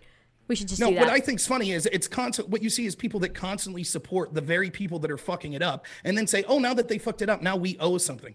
Well, stop supporting the people that are doing this interventionism, regardless if they be in the Republican or Democratic Party in the first place. So should we not help people that we fucked over? There are ways to hate Donald Trump without supporting the intel agencies. Unfortunately, almost every person in the Democratic Party and in the left decided to support those intel agencies because Orange Man bad, and now you want to deflect from it because it's part of your agenda anyways that you want to bring in people and you want to. Are you reading from a script? What does this have to do with anything we're talking? What does this have to do with helping Afghans? You're talking about the intel agency. The reality. What does I'm sorry. This is just all language. This is just all language. Okay, what do you want to do? Do you want to scrap the agencies? Do you want to tell the other people we fucked you over? Sorry, let's just leave you there. We fucked you over. Sorry, you're dealt the hands you're dealt. How should we help the Afghans? Because I know he wants to get rid of the CIA or whatever. But I just how should we asked help that the question. Afghans? Thanks, Vaush. Thanks for taking my question. Just trying great contribution is mansplaining. The way I'm just kidding. I'm joking. I'm joking. We stopped. Like for example, it would be like saying this: if we had a Jim Rob, answer the goddamn question. Right, please. I'm answering it. The way we help Afghanistan is by first ensuring that we never devastate their country again by holding those accountable that were deserving of it. The second thing we should do is the people that helped us in Afghanistan, we absolutely should try to get those allies out. Unfortunately, the amount of people that the intel agencies that the left and the Democrats supported have fucked up countries. We don't have the money or resources to help. Should we help the people of Iraq? Should we help the people of Libya? Yeah. Should we help the people of Yemen? Should we help the people of Saudi Arabia? Okay, so how much money do we have to do all of this? I'm going to eat my own arm. We print our own money. I want to give, if there are any last people that have any quick responses. I'm going to eat my own arm. Sorry. Yeah, foreign interventionism fucks up the planet. There are 800 military bases across the world. Yeah, we owe a lot of fucking people a lot of fucking reparations, and we got the money for it. We spend $725 billion a year in military spending. I think that we can relocate some of that money into helping some of the people that we've royally fucked over the years. Right. Absolutely. It's sort of utopian nonsense from people that don't understand economics that think that we have infinite money to spend. How much money should we spend on the people of the United States as well? When other countries are doing well, we do well. Well, guess what? We hey, wait. Let me say something. One thing, please. Okay, right. Yes. I'll be sure to not say any jokes this time. Okay, so don't you think if we focused on helping other countries and helping them succeed, maybe we wouldn't need to get involved militarily as much as often, right?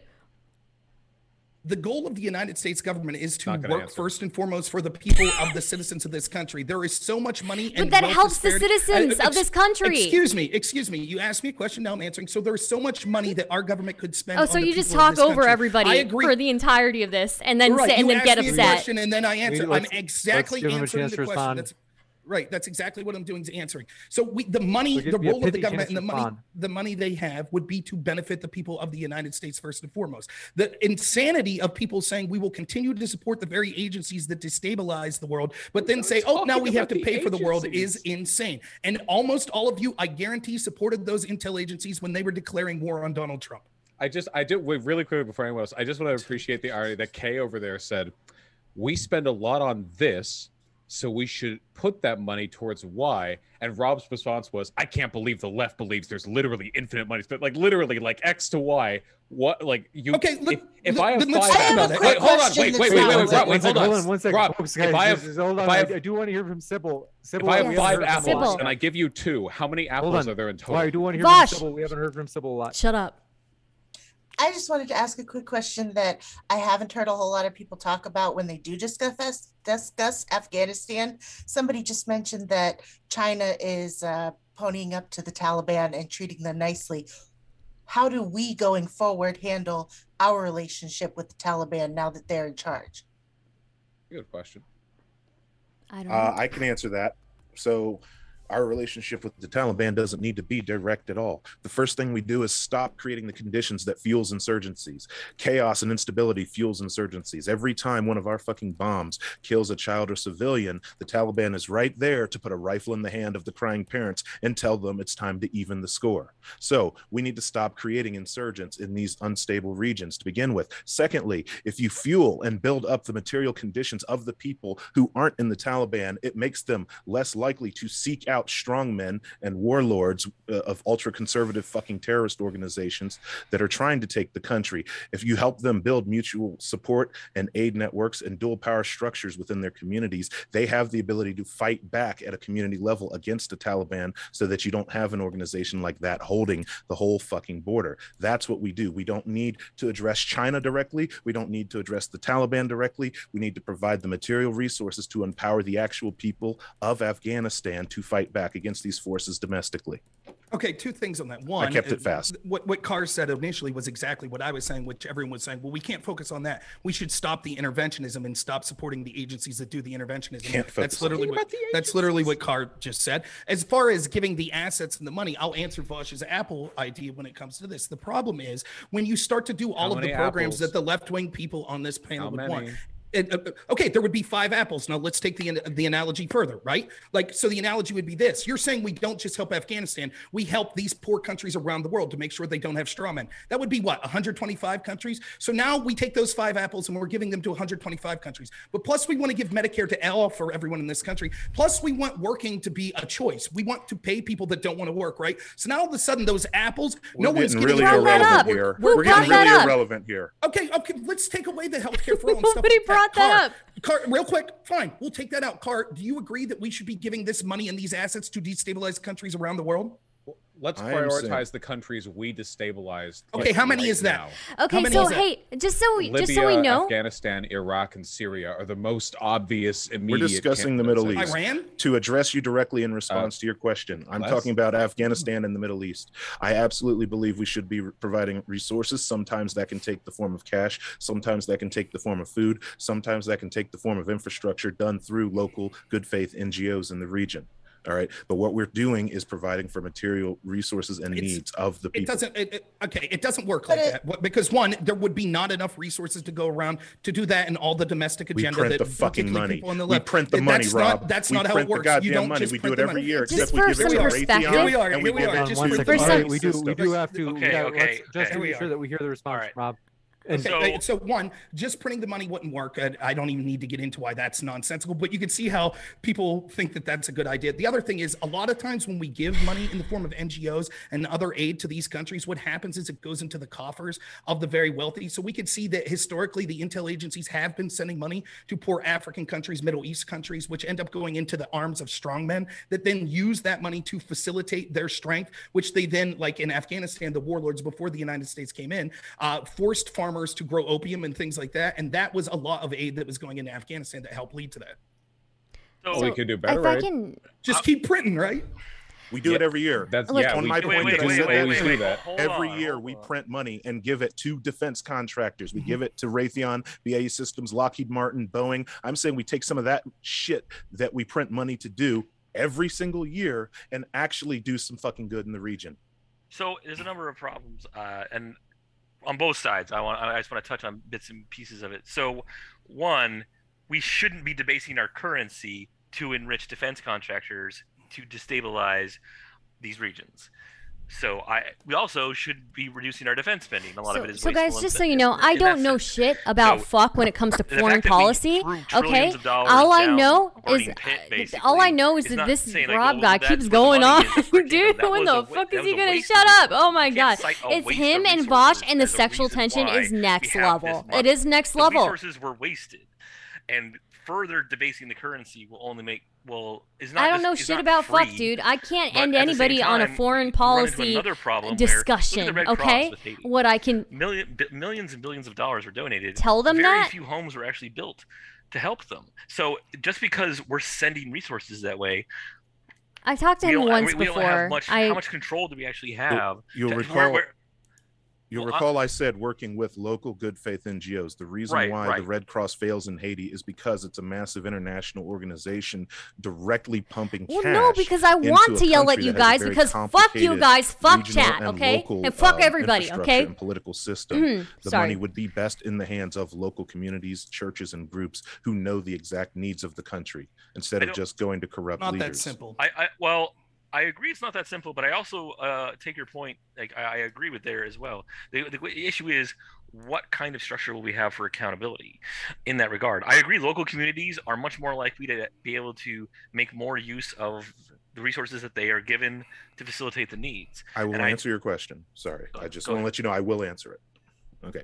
So we have precedent for this. Okay, you brought up the Haitian example, and I like that example. Actually, I can name I'm going to let this man speak. Okay, Carr has been waiting patiently, and this seems to be a thing that he likes, so I'm going to let him talk. Efficient usage of funds donated. I do love chat, but I also hate you, and I'm going to yell at you. Infrastructure and enriching the lives of Haitians, and there are organizations helping Afghanistan that do the same. We look at these organizations and look at the body of work that they have done, and that's how we vet them. We have the means to vet them. We don't just throw up our hands and say, how do we know?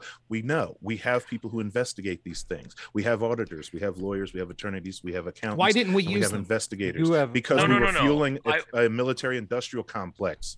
This is so boring for me. I didn't mean to imply that it's there's gross. no way I don't like it. It's I so was just boring. unfamiliar with. You seem more familiar, so like maybe you were aware of how these organizations. I'm sorry. Can you just make fun of Rob? I have very little. Trust no. So like Rob actually is an excellent speaker, excellent arguer. That's where I'm skeptical. But and I didn't say I don't know what it government. is The tonight. I'm on that are helping a the fucking. People of Haiti effectively aren't government organizations. I want to kill somebody. Most of them are churches. No, and the people in a video who are helping, game, obviously. actually helping people in Afghanistan, the majority of them are NGOs. Rob is an excellent speaker, an excellent arguer, and I have to give him props for that much. But some of the stuff that's coming out of his mouth is so fucking irrelevant, dude. In about 2 hours, we definitely have to move into the Q&A. So, unless there are any last thoughts from people we haven't heard from, I don't know, Emma, I think we heard from you on this topic on Afghanistan. Did you have any thoughts on Afghanistan, Emma? I'm not sure if we did hear from you. I mentioned a couple things at the beginning, but that's right. I'm good. Yeah, we can move on. This one coming in from David Villar. We did not get to CRT tonight. Said CRT is a necessary tool to continue to keep white supremacy from proliferating in this country. Reach me if you need more info. David Villar, thank you very much. And hopefully we'll get to CRT next time as we had hoped to. But so this time I actually really respect Rob Noerr because he was excellent in arguing other right-wingers who Cool. Great. Leftist, favorite word, bootlicking interventionism, and authoritarian fascism. You literally didn't answer the question. I know. Once again. What was the question? You were just ready. No, I thought he was saying those were my favorite words. No, he's asking favorite words besides that. Oh, my favorite word besides that? The left. I don't know. That's a good question. I would say, I don't know. I just think it's funny. That's what it is. Okay, this is gonna be if anybody cares what my favorite word is, it's indubitably because it's adorable, and it's fun to say. I like saying duty, but like it sounds like duty. Duty. You got it. Real great one, Vaush. Really great one. This one from Wolf says, "Can Robert and Vaush just get a room already?" No, we've asked him to, but Madus, he would have to pay for it. He's the socialist with the money, so. This is coming from Medusa. So you're saying he's a man? Trump kept delaying the withdrawal because the Taliban and Afghan government didn't meet the requirements for our departure. Mr. Big Balls Biden lover. Am I to respond to that? I feel like that was cut off early. Did he run out of space? That was actually it.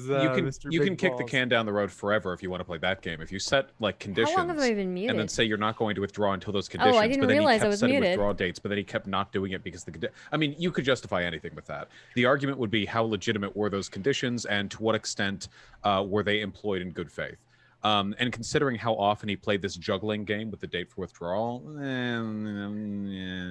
Not only that, but how much in good faith are the Afghan government and the Taliban actually like, oh yeah, I guess I just won't meet these conditions and you'll have to stick around for a lot longer. Oh well.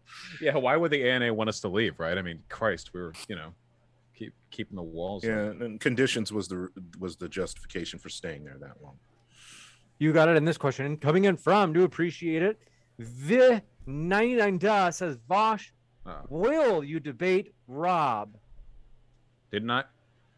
Didn't I? Tonight this was is what it was. Yeah, this was. There's a lot of Rob. I think he means one-on-one. Yeah. Andrew August says, Rob, which people did Biden specifically release that directly attacked U.S. interests afterward? Or is this an empty claim? You don't substantiate a whole lot, so it's hard to tell. So according to the chairman of the Joint Chiefs of Staff, Kirby, the Taliban people that they had specific threats that were going to attack the United States at the Kabul Air Base and that led to 13 troops dying actually came from Bagram Air Base's prison. And so what we take, if you take in conjunction everything they've said, we heard Biden say, we expected the Taliban would eventually take over. We just didn't think it would be 11 days. But we know that they left Bagram Air Base, including the prison. The Taliban then, that meant that Biden and his team knew that eventually the Taliban would come in and have control of that prison. Predictably, what happened was they freed the ISIS prisoners, which we're told by the chairman of the Joint Chiefs of Staff were the prisoners that actually caused the suicide bombing. So it was Biden's direct action that led to those ISIS bombers being freed to kill American troops. So I think whoever said that either was misunderstood what Rob was claiming. Rob was claiming that that Biden essentially allowed prisoners to be released in Afghanistan, where the question seemed to be that Biden actually, people in chat, Taliban and ISIS are both allied with the Haqqani network, and so they may be at odds with each other, but they are both allied with the Haqqani network, and the Haqqani network actually recruits from the Taliban and puts people in ISIS. Chloe McLean says, amazing, beta. Thank you for that, Chloe. And Justin Newman says, everyone, if you had to pick one, would you allow 1 abortions or 2 mandatory COVID vaccinations? Oh, I'll answer that as a pro-life activist. Oh, well, it's easy for you. Wait, let her. Okay. I'm a more left-leaning pro-life activist. I am in support of vaccinations, and I think that overwhelmingly the anti-vax whole movement with COVID is overly political, and I think it's ridiculous. And I do find a level of kind of hypocrisy with refusing to wear a mask or refusing to take the vaccine and then saying that we should care about all life. I do acknowledge that hypocrisy. I'm not super pro of the government mandating things, but this isn't the first time that a vaccine has been mandated. It comes down to what can we do as a society to save as many human lives as we possibly can. And if that means taking a vaccine, if that means trying to prevent abortions in any way possible that we can, that's what we should be doing as a society to move society forward to making it better. That's a bad way to look at things, because that would mean that people would never take any risk. That would mean that our speed limit would be 5 miles an hour, that we would never leave our houses, because that would alleviate the original question, though. The original question. Yeah, I can't determine. I think that if I knew definitively that the aborted ones were all being actual persons and lives, that seems worse. But both are incredibly heinous at that point. So it's definitely a difficult question. If you're just going to go with the math, and I don't think necessarily morality just boils down to math, but just from a mathematical standpoint, let's say we all got vaccinated day one, and 700,000, I think it is so far. No, actually, Fellowz is fucking based. Okay, I actually really like her. Babies are aborted she every year. has. Now, I'm not pro-life. She is somebody who's pro-life, but truly pro-life, truly pro-family, and I can really respect that. Then I would have to go with no abortion. Not this fake virtue signaling bullshit from other pro-lifers. She's fucking based as fuck. This is some tough utilitarian. You guys should check her out. She's super awesome. I think I would have to permit abortions, but not mandate vaccines.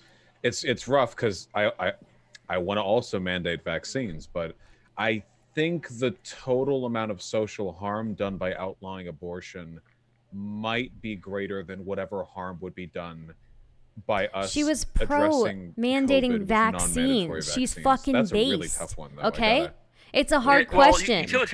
She's fucking cool as fuck. You guys should check her out. I don't agree with every view she has, but she's fucking base as fuck, and you guys are fucking stupid if you don't see that. She's like one of the most unique people I've seen on this platform. Got to speed through. Anybody else? And she doesn't respond to this question. Yeah, real quick. I'll say it fast. I would want to allow abortions because they don't say not crazy. I can't mandate lockdowns. Absolutely not. And she is she's pro-life. Other steps I can take to fight COVID. But she is not somebody who's pro people doing vigilante stuff. That's fine. Jumping into the next one, thank you very much for your question. David Villar says Rob is way too aggressive. Says he monopolizes, and then let's see, blah blah blah. Rob, do you think this is true? I would say that maybe I have a case of toxic masculinity, and it's what I often see is that people that are used to dominating the direction that the narrative goes, and that there's multiple people usually against my position on these panels, don't like it when they actually have someone on the right that's willing to passionately fight back on the issues. And I'm just kind of tired of the bad faith nature that you see on many of these panels from people that are hypocrites and things like that. But I'm not angry. I actually have a lot of fun doing this. And yeah, maybe I do come across as too aggressive, but I think it's warranted. Sure. Yeah. Okay. So Rob, I actually have watched you debate before, and I actually have an immense amount of respect for you. I think you're very skilled. I'm just butting in because I know that there's a lot of other people here who probably want to say something, and also because I'm obnoxious. So, yeah. I don't have hard feelings to anyone here. That's fun. Would you say you're a Sigma male? What I say? I'm what? A Sigma male. A Sigma male. Yeah. No, I don't really like the Greek letters, right? I stick to good old-fashioned English. So Racism is pretty Sigma. This one coming in from the biologist Bum says, briefly putting politics aside, Afghanistan has some amazing wildlife, like the Fellowz is actually a progressive pro-lifer. She's very progressive. She's pro-contraception. She's not even pro prosecuting people for having abortions. She wants to make things as easy as possible for people to not have an abortion, but she's not necessarily. Corn Pop's revenge. China molds to take. Yeah, she's not anti-woman. You know. It's Bagram. Oh my God. Thank you very much. Says connect the dots. Guys, we got to stop polarizing each other, okay? We need to be able to reach across the aisle and fucking talk to people. This is how we talk in the real world. I'm sorry if you guys don't fucking like it, but this is how we talk to people in the real world. There is more evidence that Biden Jesus has been fucking more Christ, it's just a bunch of China like and Russia for that matter than bullshit. Trump ever was to Russia. And yet, again, we could talk about what we want as influential people that we are in here. We're very littly influential when it comes to the grand narrative. Most of the people that have actual influence in our mainstream media and other places couldn't wait to blame Trump as a Russian stooge for everything, despite the fact that he was more aggressive to Russia than almost any president before. No, now let when us live Biden in our comes echo in and he chambers does things that are beneficial and to only Russia hear and what we beneficial want to to hear. China, now it's laughed off as a big joke. Sure, he's doing this to benefit China. All we want is the standard. You guys need to be able to talk to other people, get their perspectives, and I will tell you. You see this one coming in from Fellowz is fucking based. If you can't see that, you're a fucking idiot. Okay, and Rob is very skilled. He's a very skilled rhetorician. So even if I disagree with every single thing that he says, that the only way you'd get a coconut was to have the U.S. leave Afghanistan. Would it be viable coercion? I mean, I understand this is a reference. I don't know her. I don't know Emma's iPhone. I've barely seen her talk. That occurred. I think Car seems pretty Vaush cool. Debates, there's many Stop complimenting all the worst people. Well, in that case, you get both the withdrawal from Afghanistan and a free coconut. So I think, this is better than what we got. Rob has a PhD in Fox News. Yeah, but you have to acknowledge that he's really good with fucking words. I would like to point out that this analogy is not very great in general, because just because you have all the coconuts, what else is on the island? Can you fish? I mean, I don't know. Like coercion requires threat of force. You have to be under duress. What about threat of starving? This one coming in from you get a appreciate fish. it? What? Oh, I was no, Samyo-static. I'm about having as much fun fighting people, right? And like the being fish were as coconut fish, and they got collected too. Just enjoy like fighting with people, but at the end of the day, everybody's a human being. Peak right? discourse here. Next question. And everybody is doing what they honestly think is best for their future and for their family's future. Says, panel, what about the effect of regressive Republican policies that limited and continue to limit immigration from non-wealthy countries? It definitely has an effect. I'd say that for sure. And that's something that we're going to have to fight doubly hard to undo and fight against in terms of the narrative to actually help the people who are trying to leave and escape that violence. It has a huge problem. That's why we buried 500,000 people. She is pro-life, but she's still based. Afghanistan and Iraq. What's I'm not wrong sure with what the you? actual numbers, and if we factor in legal and illegal immigration into the areas that people come from, wealthy versus you don't know her unwealthy country. views. You guys don't even know her views, and you're throwing an assumption on her. She's actually like super fucking cool. No, she's not. She doesn't like it. Are you guys stupid? Like you're just making judgments on people without even knowing who they are? Carr and me both agree that we should stop disastrous interventionist policies. At the end of the day, everybody is doing what they think is best for their money and other things future and for the future people who come after them. And there are so many problems at home that we should focus on the people at home. Well, yeah, because if you guys are making these snap judgments on people just based on very surface level understandings of people, then yeah, you're gonna have a really fucked up view of people, aren't you? Appreciate your question. Secret XX Stars says, Rob, what if you've been muted this entire time and you're just shadowboxing a hallucination of Vaush's voice? I'm sorry, James. I hate to interrupt, but I actually have to run, guys. I'm sorry, but my child is sick and I have to go tend to him. So. No worries. Totally Bye, okay. Kay. Have a good one. Thanks for contributing, Kay. Take care. Appreciate it, Kay. And then this one. Oh, yes. Rob, what if you've been muted this entire time and have just been shadowboxing a hallucination of Vaush's voice? Well, one, if it's a hallucination, then I'm in a lot of problems, I think, that need dealt with. But that would probably mean that all of you are hallucinated, even that questioner. But secondly, if it's not a hallucination and I'm muted and everyone is so perfectly acting that they're just watching my lips run and are able to actually come up with stuff that makes sense to what I'm saying, that would make this panel the most impressive panel that's ever been assembled. So next up, Sunflower says, what % of failed abortions or adopted kids end up wishing they had been aborted, even if those children have higher risk of economic hardship, etc.? They still are glad they weren't aborted. That's a meaningless question because you could apply the exact same argument to like busted condoms or dudes pulling out too late to nut on the stomach, you know? Like, how many children who were born because the guy didn't pull out fast enough say they wish their dad had pulled out fast? Like, no, like, of course, once the person's born and alive and has opinions, then they are glad they were born and are alive and have opinions. But like, you could say that about anything. You could say that about any contrivance that leads to the creation of a human life. No, but creating something is different than intentionally snuffing something out. It's completely different, right? Like, so the question does make sense. And what it gets to, I think, is the point that we were discussing, is the idea of all of these factors, although maybe tragic and things worth talking about, the real question is, where do we determine personhood or life, or however you want to term it, begins? Because it wouldn't be a compelling case to say, well, actually, that kid would have been in a domestic abuse situation anyway, so that's somehow better. No, we could see that that would be a heinous proposition, which is why we should focus on, when is it a person or when is it a life? Hi.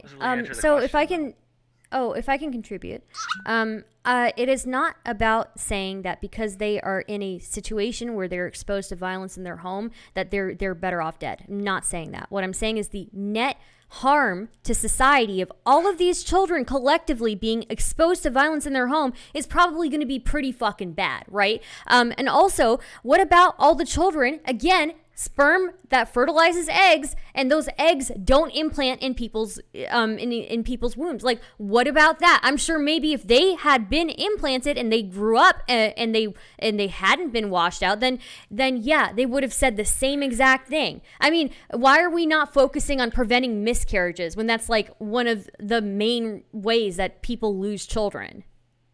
So I think there's an important moral distinction here between letting someone die and killing someone. Right. If you're walking by a lake and you see a drowning person and you don't intervene, that's not the same thing as going into the lake and holding their head under the water. Those are not morally equivalent. Now, I don't say that that doesn't necessarily mean that abortion is wrong. I just don't think we should start drawing analogies to that.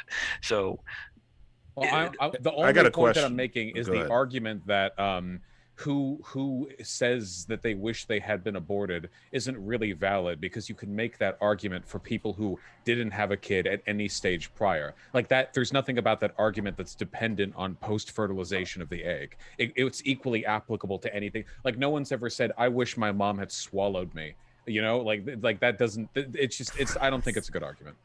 I don't think it's a good argument, although, just to be a bit like, cheeky about it, and people commit suicide. I imagine one of them probably uttered, I wish my parents never had me. I'm not, but again, it's not really a good argument. I often say...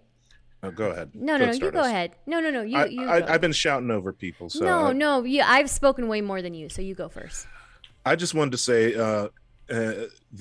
our concepts on abortion here, does this extend to fertility clinics? Because oftentimes they kill several fertilized eggs per site on several cycles, except that this is something accessed only by wealthy people, because an attempted artificial insemination can cost tens of thousands of dollars per attempted cycle. So soon as you bring that in, you are so good, Carr, because as soon as you bring in actual science into this and you bring in the fact that there's so many fertilized eggs that aren't carried to term, then this whole thing falls apart. It really does. I disagree. So my understanding of how it's done is that they fertilize several, 3 to 8 eggs, because the chance of implantation is not great. So they have that much. So there's roughly a 50-50 chance that you get at least one implantation. Those are all dead children then, aren't they? But failure but simply putting them in there and then they failed to implant. That's not killing. You're not killing. You're just letting the natural course of things to occur, and some of them don't survive. That's not the same thing as taking proactive action. Well, knowing. Do you think pregnancy is passive? Do you think pregnancy is passive? You think carrying a child for 9 months is passive? Okay, when you say passive, what do you mean? Because do you on the think one that hand, you have to modify your life, dude. Right. Carrying a child for 9 months is not something that you passively do. So you're not passively letting this thing live. You're taking measures to make sure that it lives. Pregnancy is also not something you consciously do. You're not consciously telling your body to send the baby resources. If we're analogizing this to parentage, then that's totally applicable, because if you try to get pregnant, have a fertilized egg, and then have a miscarriage, which happens all the time, by the way. Oftentimes a miscarriage will just be flushed out with the uterine lining, and they'll never know.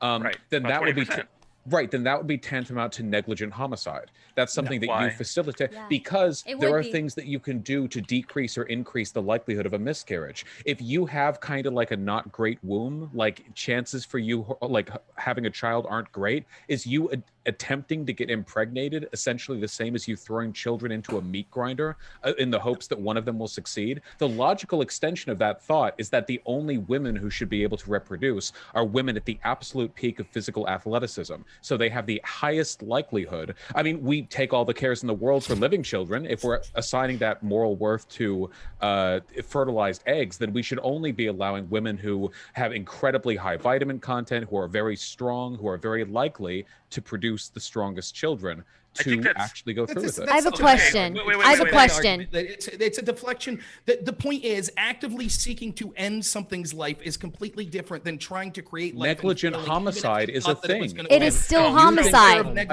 You think fertilized eggs are persons? That's negligent homicide. I have a question. I have a question. Several people talking at the same time. So, it is true. Rob has talked a lot. However, let's let him finish his point. I promise we'll come right back to you, Vaush and Stardust.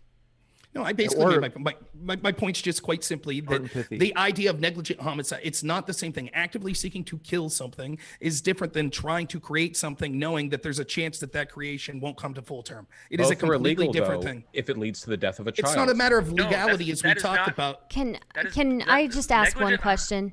I just have one question for Rob. We promised we'd come back to you. Okay. Sorry. Go for it. Okay, Rob, I have a question. If you can just answer in like one sentence, maybe. Sure. Do you think that personhood it begins at conception? No, I think that it begins at some marker that I'm not sure, but it would be something like brain activity, heartbeat, or something like that. I do not currently think. I'm open to hearing arguments, but I currently don't have a position on exactly when person. So why aren't you pro? Why aren't you pro? Like, I don't know, abortion up until that point then? I ran on that. I ran for Congress and ran on that. And I got screamed at by Republicans over and over again. You ran for political office? Holy shit. This one coming in from... Wait. I want to address something that Vaush said. Negligent homicide does not have a standard of you have to do everything possible to prevent death. You have to. There's a legally established reasonable standard for you to, and you have to have a specific knowledge of taking on specific risks. It's kind of like with driving. If you drink and drive, you have obviated yourself of not accounting for risks. Very interesting. I'm sorry. Very interesting. But you have been negligent in taking on the risk. But if you are, I give props to that, dude. And you have a slower reactive time, you are not going to get into an accident. Holy fucking shit! That is awesome. It's not negligent homicide. Right. No, but if we treat fertilized eggs as persons, then essentially if you have like a 1 in 8 chance of a successful pregnancy, that means you're essentially leading a little train of children along a bloody path that you know one of them is going to make it out of. At the end, like that's why assigning personhood that early gets ridiculous, because then you start talking about negligence and to what extent should we expect mothers to like take care of their bodies during pregnancy? Is it murder if they deliberately like take drugs while they're pregnant, not to kill the baby but for fun? If it hurts the baby, is that the same as child abuse? There are so many legal and moral extensions of the idea that personhood begins at conception. Yeah, if they're anorexic, if you're anorexic and you're starving a kid of nutrients, how is that not any different from negligent homicide if a kid that is a born child dies of starvation because your mental illness prevents you from going out to the grocery store and buying them food? There's so much stuff that doesn't work when you apply personhood to the fertilized egg. It just doesn't. Well, it doesn't work if you apply a universal, like the standard of negligent homicide that you're applying. But negligent homicide legally, there is it's always the whole reasonable person, reasonable standard kind of thing, because but ultimately pro-life people keep saying murder, so it seems they're willing to apply a perfectly transcribed one-to-one version of existing law onto fertilized eggs. They started. But again, that it's not the same thing as we said. And again, if we had to choose, even though I'm saying I'm not someone who's made the claim that life begins at conception, but if we had to choose between that and Vaush's stance that personhood is only once a person is birthed, so you could be in labor and terminate the birth if you want. Clearly, the more humane situation would be the conception people, and it's well, more you could just logically induce labor well. at that point. But what if the woman chooses not to?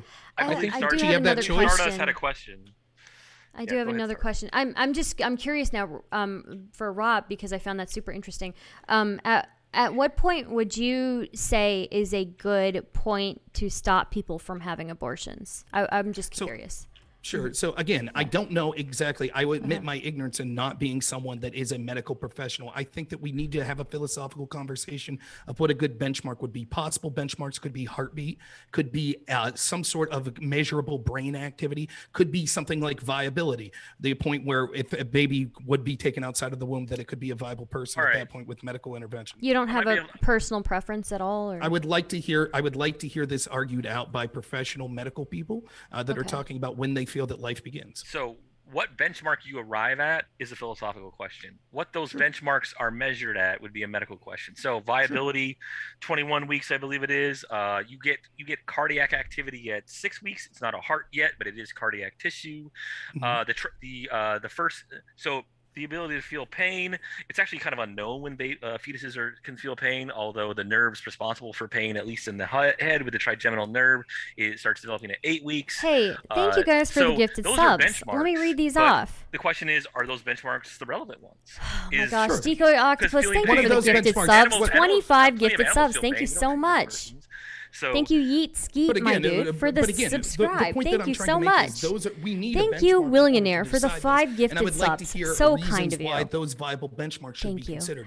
But I don't consider the benchmark of until born. Thank you guys for the follows. Wow, Couchman, of course, coming through with the 5 gifted subs. Thank you so much. So the justification is that we can see that there is some sort of activity where at some point a fetus early in development is actually something that we should consider a life in a person, right? There are debates that could occur whether that is heartbeat, brain activity, viability, etc. But all of that is better. So what people are asking, again, the point that I'm making is that these benchmarks, and I'm willing to listen to medical professionals dictate as to why each of those and argue their cases, why each of those would be the preferred marker. However, all of those are infinitely superior to the argument that we should allow women to have elective abortions even 9 months in, because it's not a real person until it's I just born. Want to point out, by the way, that at no point have I ever actually said that is the case. The number of abortions that take place that far into pregnancy are such an infinitesimal fraction 12,000 of the total number that actually take place. Late-term abortions. Out of millions and wait, hold on. So what? That's still not infinitesimal. Wait, hold on. Wait. Well, as a proportion of the total, yeah. And anyway, wait, 12,000 for 9 months in, or for third trimester? It's late term. It says post 21 weeks. So that's not 9 months in. So it's post 30 weeks. It was 12,000. Is the numbers that I saw. We must. We have a lot of other questions. We want to. Yeah, I was going to say, do we have more questions, James? We've given these extra time. This one coming in from Wolf says, "Why are people comparing abortion bans to vaccine mandates? Is pregnancy a communicable disease?" Now that's an image for you. Life is a sexually transmitted disease, so yes. I often say I never asked to be born. I never did. I never asked to be born. Sure. It's because born to shit, forced to wipe. It's because the defense of abortion is considered my body, my choice, which means that you have medical autonomy for the decisions that occur in your body, right? And so again, the person that's asking this question is probably a person that doesn't think that a fetus is a person. So they're like, well, it's just a clump of cells. So on one hand, we're just talking about the elimination of a clump of cells, but on the other hand, we're talking about people's medical decisions that could negatively affect a person. But if you look at it as if someone's assuming that that fetus is a life or is a person, then you could see how that example makes sense. The comparison makes sense, because both of them are saying, should you be allowed to have privacy in your medical decisions, even if it results in the harm of another person? But you don't even believe that a fetus is always a person, right? So, I mean, I'm a little bit confused at where, like, you're saying that this person obviously doesn't believe in it, but you don't either at a certain point, right? Well, we all have our different interpretations of what the benchmark should be for when something's a person, and you're trying to pigeonhole me into saying life begins at conception. It's not an argument. I'm not trying to do that. I'm just curious. That's all. Right. So the argument is quite simply, the argument that we should have about abortion is, instead of talking about like domestic abuse and things like that, the question is, we should all have a serious conversation of, when do we consider the fetus to be a life, or when do we consider the fetus to be a person? And we should all agree that after that point, we should not allow abortions, except in very specific cases of things like the baby would be born with a chronic illness, or the mother's life was in danger. But so the point, why? Wait, because hold on. Wait, could you kill a child just because it happens to have a debilitating illness? No. Well, then why could you kill a post-personhood fetus? It's because if we made the decision that the debilitative illness would be so much pain in life that we would decide it, and we're going to make that choice for it? We're going to kill a child because you think it's going to be sick? Shouldn't you let it be born to make that decision? It would be a similar situation. It's similar philosophical conversation to people that are in coma and haven't articulated in their last will and testament what they decide. And by the way, we allow the loved ones to make the decisions in those points where they're unable to formulate an opinion or be responsible. And why would it matter, by the way? It's an interesting, but it's, go ahead. Why would it matter, by the way, if the mother was going to be hurt or potentially killed by the birth? I mean, in one case, if you abort the child, that's a guaranteed murder. Whereas with the mother, it's only potential. It seems like if you accept the personhood and reject the bodily autonomy argument, then you're morally obligated to permit, or I should say, to deny the abortion no matter what. And all these incest and rape exemptions are just people trying to hastily save face to avoid looking like the monsters they are. Thank you for getting me to level 5 hype train, guys. That's not true. We would never ask love anyone you to guys. undergo a Fucking medical procedure dope. that would Fucking likely lead to their death to save another person. Get back to the question real quick. I think the main difference that I would say, if we're talking about mask mandates or vaccine mandates versus abortion and why they could or could not be compared, I would say that we can take a consequentialist approach to this. Okay, a vaccine mandate would save lives. Making abortions freely available would save lives. It's been shown to work and lead to less abortions in developed countries. I am speaking from an Americentric perspective. It would save lives in America, and vaccine mandates would save lives. It's not true. I hate to do this, but we've gone on this topic for quite a while. I do want to get through these last couple of questions. This one, Nikki Aaron says, should fetuses be covered under all protections as born children? If yes, it is child endangerment to impregnate a woman with a high chance of miscarriage. True. Oh, that's an it's interesting a dumb point. question. It's the exact same. Could you repeat that, please?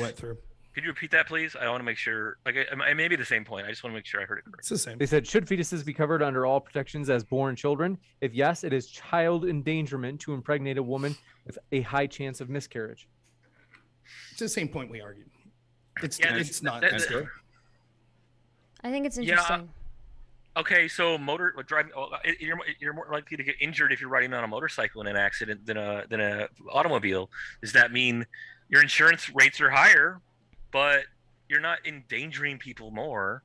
Yeah, you are. You could absolutely get in trouble with the state if, like, reckless driving gets your kids injured, or even if it doesn't, you're just found out. No. That wasn't my point. What I mean is that drive into a group of people if you wanted to. No, that's not the point that I was making. If you're a motorist and you're driving an automobile versus a motorcycle, you're more likely to be injured. Let's say you have a passenger who just willingly came along. They are more in danger riding the motorcycle than the automobile. Now, motorcyclist insurance rates are higher because there's more risk, but you are not endangering people. Okay, well, we could take this example further if you want, if this is insistent that we want to keep talking about this. So would Vaush and STRDST, would you both agree that we should charge people with child endangerment that are born into poverty situations where there's domestic abuse occurring in the house and they decide to have the child because they know that child's likely to go through an impoverished existence where there's domestic abuse? So should we preemptively charge as soon as that child's born the mother and father for bringing a child into that situation? I think you're missing my point. My point is not about the single child, right? My point is what happens collectively to a community when you have a bunch of people who were forced to carry children to term that they didn't want, and forced to carry children to term that would be born into situations where they are going to be exposed to violence and where their siblings are going to be exposed to violence. What is the net result of that? let me explain. It's a separate argument to the argument that the questioner and the point that you were making here. That's a separate point. The answer to that point is, even if that's true, the question becomes, when do we consider that fetus a life or a person? Because we would never say it's okay to kill a person because killing that person would lead to a decrease in poverty, a decrease in domestic abuse, etc.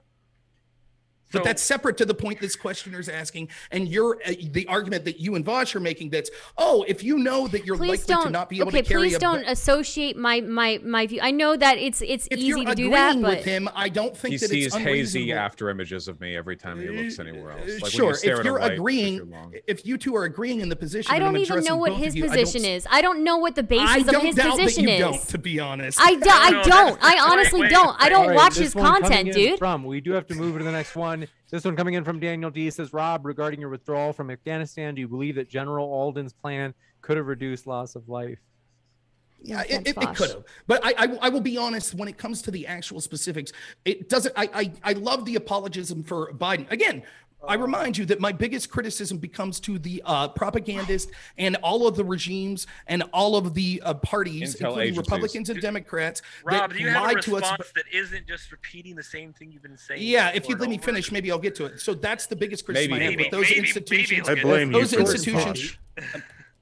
This is your fault. Is this good? This is the answer y'all wanted? No, Rob, we're fine. Would you like me to finish my answer? So I remind you, that's the first organization that I would blame. But I would say this. Response.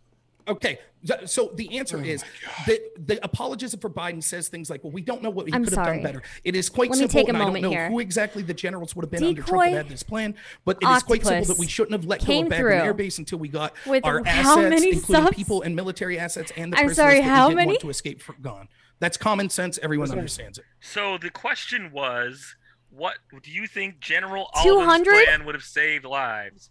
I didn't hear a mention of the details of that plan and how it would Decoy have saved Octopus, lives thank you so much. I love you so much. Thank you. When you were You're going so to answer kind. the question instead of ranting on the same thing you have been, and you said you would, and you didn't. So could you answer the question, please? Sure. Why don't you explain to me exactly what General Alden's plan was? How many pages was this plan? I don't know what his plan was. Right, which is exactly why my answer was. Stop with the memes. Some of us are exactly real quick. Exactly what I said. Can we I take don't know this what his seriously? specific details of his plan was, but it's quite simple that if we had a plan to leave Bagram Air Base, it would have been a disaster. I'm not making claims what his plan was. If you didn't know the details, that's fine. Next up. Okay. Jesus. Forgive me for interrupting. So sorry. I did promise to get you all out of here in about 2 hours. We're already 20 minutes past that. So I do want to apologize that. I do want to say all of our guests are linked to the description, folks. We do appreciate all of our guests. And so whether you're listening via YouTube or podcast, you can find all of our guests, Rob's, Cars, K's, Stardust, Sybil, Vaush, Sphincter of Doom, SOD, and Emma's links in the description. We really do appreciate them and want to say thank you so much, everybody, for being with us. Thanks for your questions tonight, folks. We're excited about future panels like this, as this is our first one and a lively one to be sure. So thanks again to our guests. We're going to let them go for the rest of the night. But one last, if you guys want to say a thank you or a goodbye, I want to say thank you so much for coming on, all of you. I love you. I love you, James. Thank you. My first time with you, James. I had a lot of fun, and it's been a hilarious drinking game to play for the few moments of good debate. Oh, you were drinking? Damn. The whole time. Wow. No. Are you really an anarchist that believes in vaccine mandates? Just curious. Absolutely. Hey, listen, I believe in empowering communities. All right, I'm not going to perpetuate something that's going to hurt marginalized people. I should point out that just because you're an anarchist doesn't mean you're against rules. You're just against rulers. That's what anarchy means. No masters. You'll be subjected to the commune's vaccine. Mm-hmm. Yeah, so you can have communities can organize and require to be part of your community. It's all about herd immunity. Government, but I support Biden forcing poor and black people to get the vaccine that don't want it. Yeah. Hey, wait, hold on. Wait. I'm consistent. Great anarchy. Great anarchy. Wait, hold on. I will hold them down. Wait, why the impulse? If you don't have a vaccine, you should get a vaccine. I don't care if you're white or black, poor or rich. Get that fucking vaccine. It's okay to be white. It's okay to be white. You don't need to virtue signal with anything. Okay. But no, I just wanted to. Anarchist. Look, it's okay. It's okay. Communities.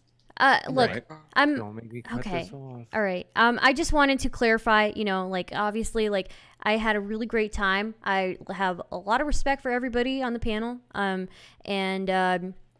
And yeah, no hard feelings about anything, hopefully. So yeah.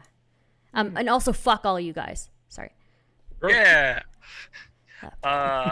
This isn't my first time with James. My last time was with economics. Some of these subjects were kind of out of my wheelhouse, but I'm glad you guys had me. I hope I contributed to things productively and was not too boring. I'd be happy to be a part of another one. Absolutely. I second that. Thanks, Emma, as well. Thanks for having me. I love you all very much. Take care. Thanks for having me. I had a lot of fun. Appreciate it. Thanks, everybody. Have a great rest of your night. And thanks, everybody, for watching and hanging out with us tonight. We will see you next time. Hey, guys. Let me catch up on these things, okay? I'm seeing a lot of shit happening. Thank you for the gifted to... Oh, my God. So many gifted subs. Thank you so much. Wow. Thank you. I'm sorry if some of you were fanboys of one of these people, but I had to yell at them. I'm sorry. I had to yell at all of them, okay? I was just feeling like it. I wanted to yell at everybody. I don't care what their thing is. Also, I resent having somebody fucking put somebody else's name to my fucking opinions. I don't know that guy's opinions, okay? I don't know the reasoning behind why he feels that way. Excuse me? No offense to him. I'm sure he has good reasons for it, but don't fucking associate me with just anybody, okay? I am my own person, okay? And nobody else. Don't put other people's fucking names with my opinions.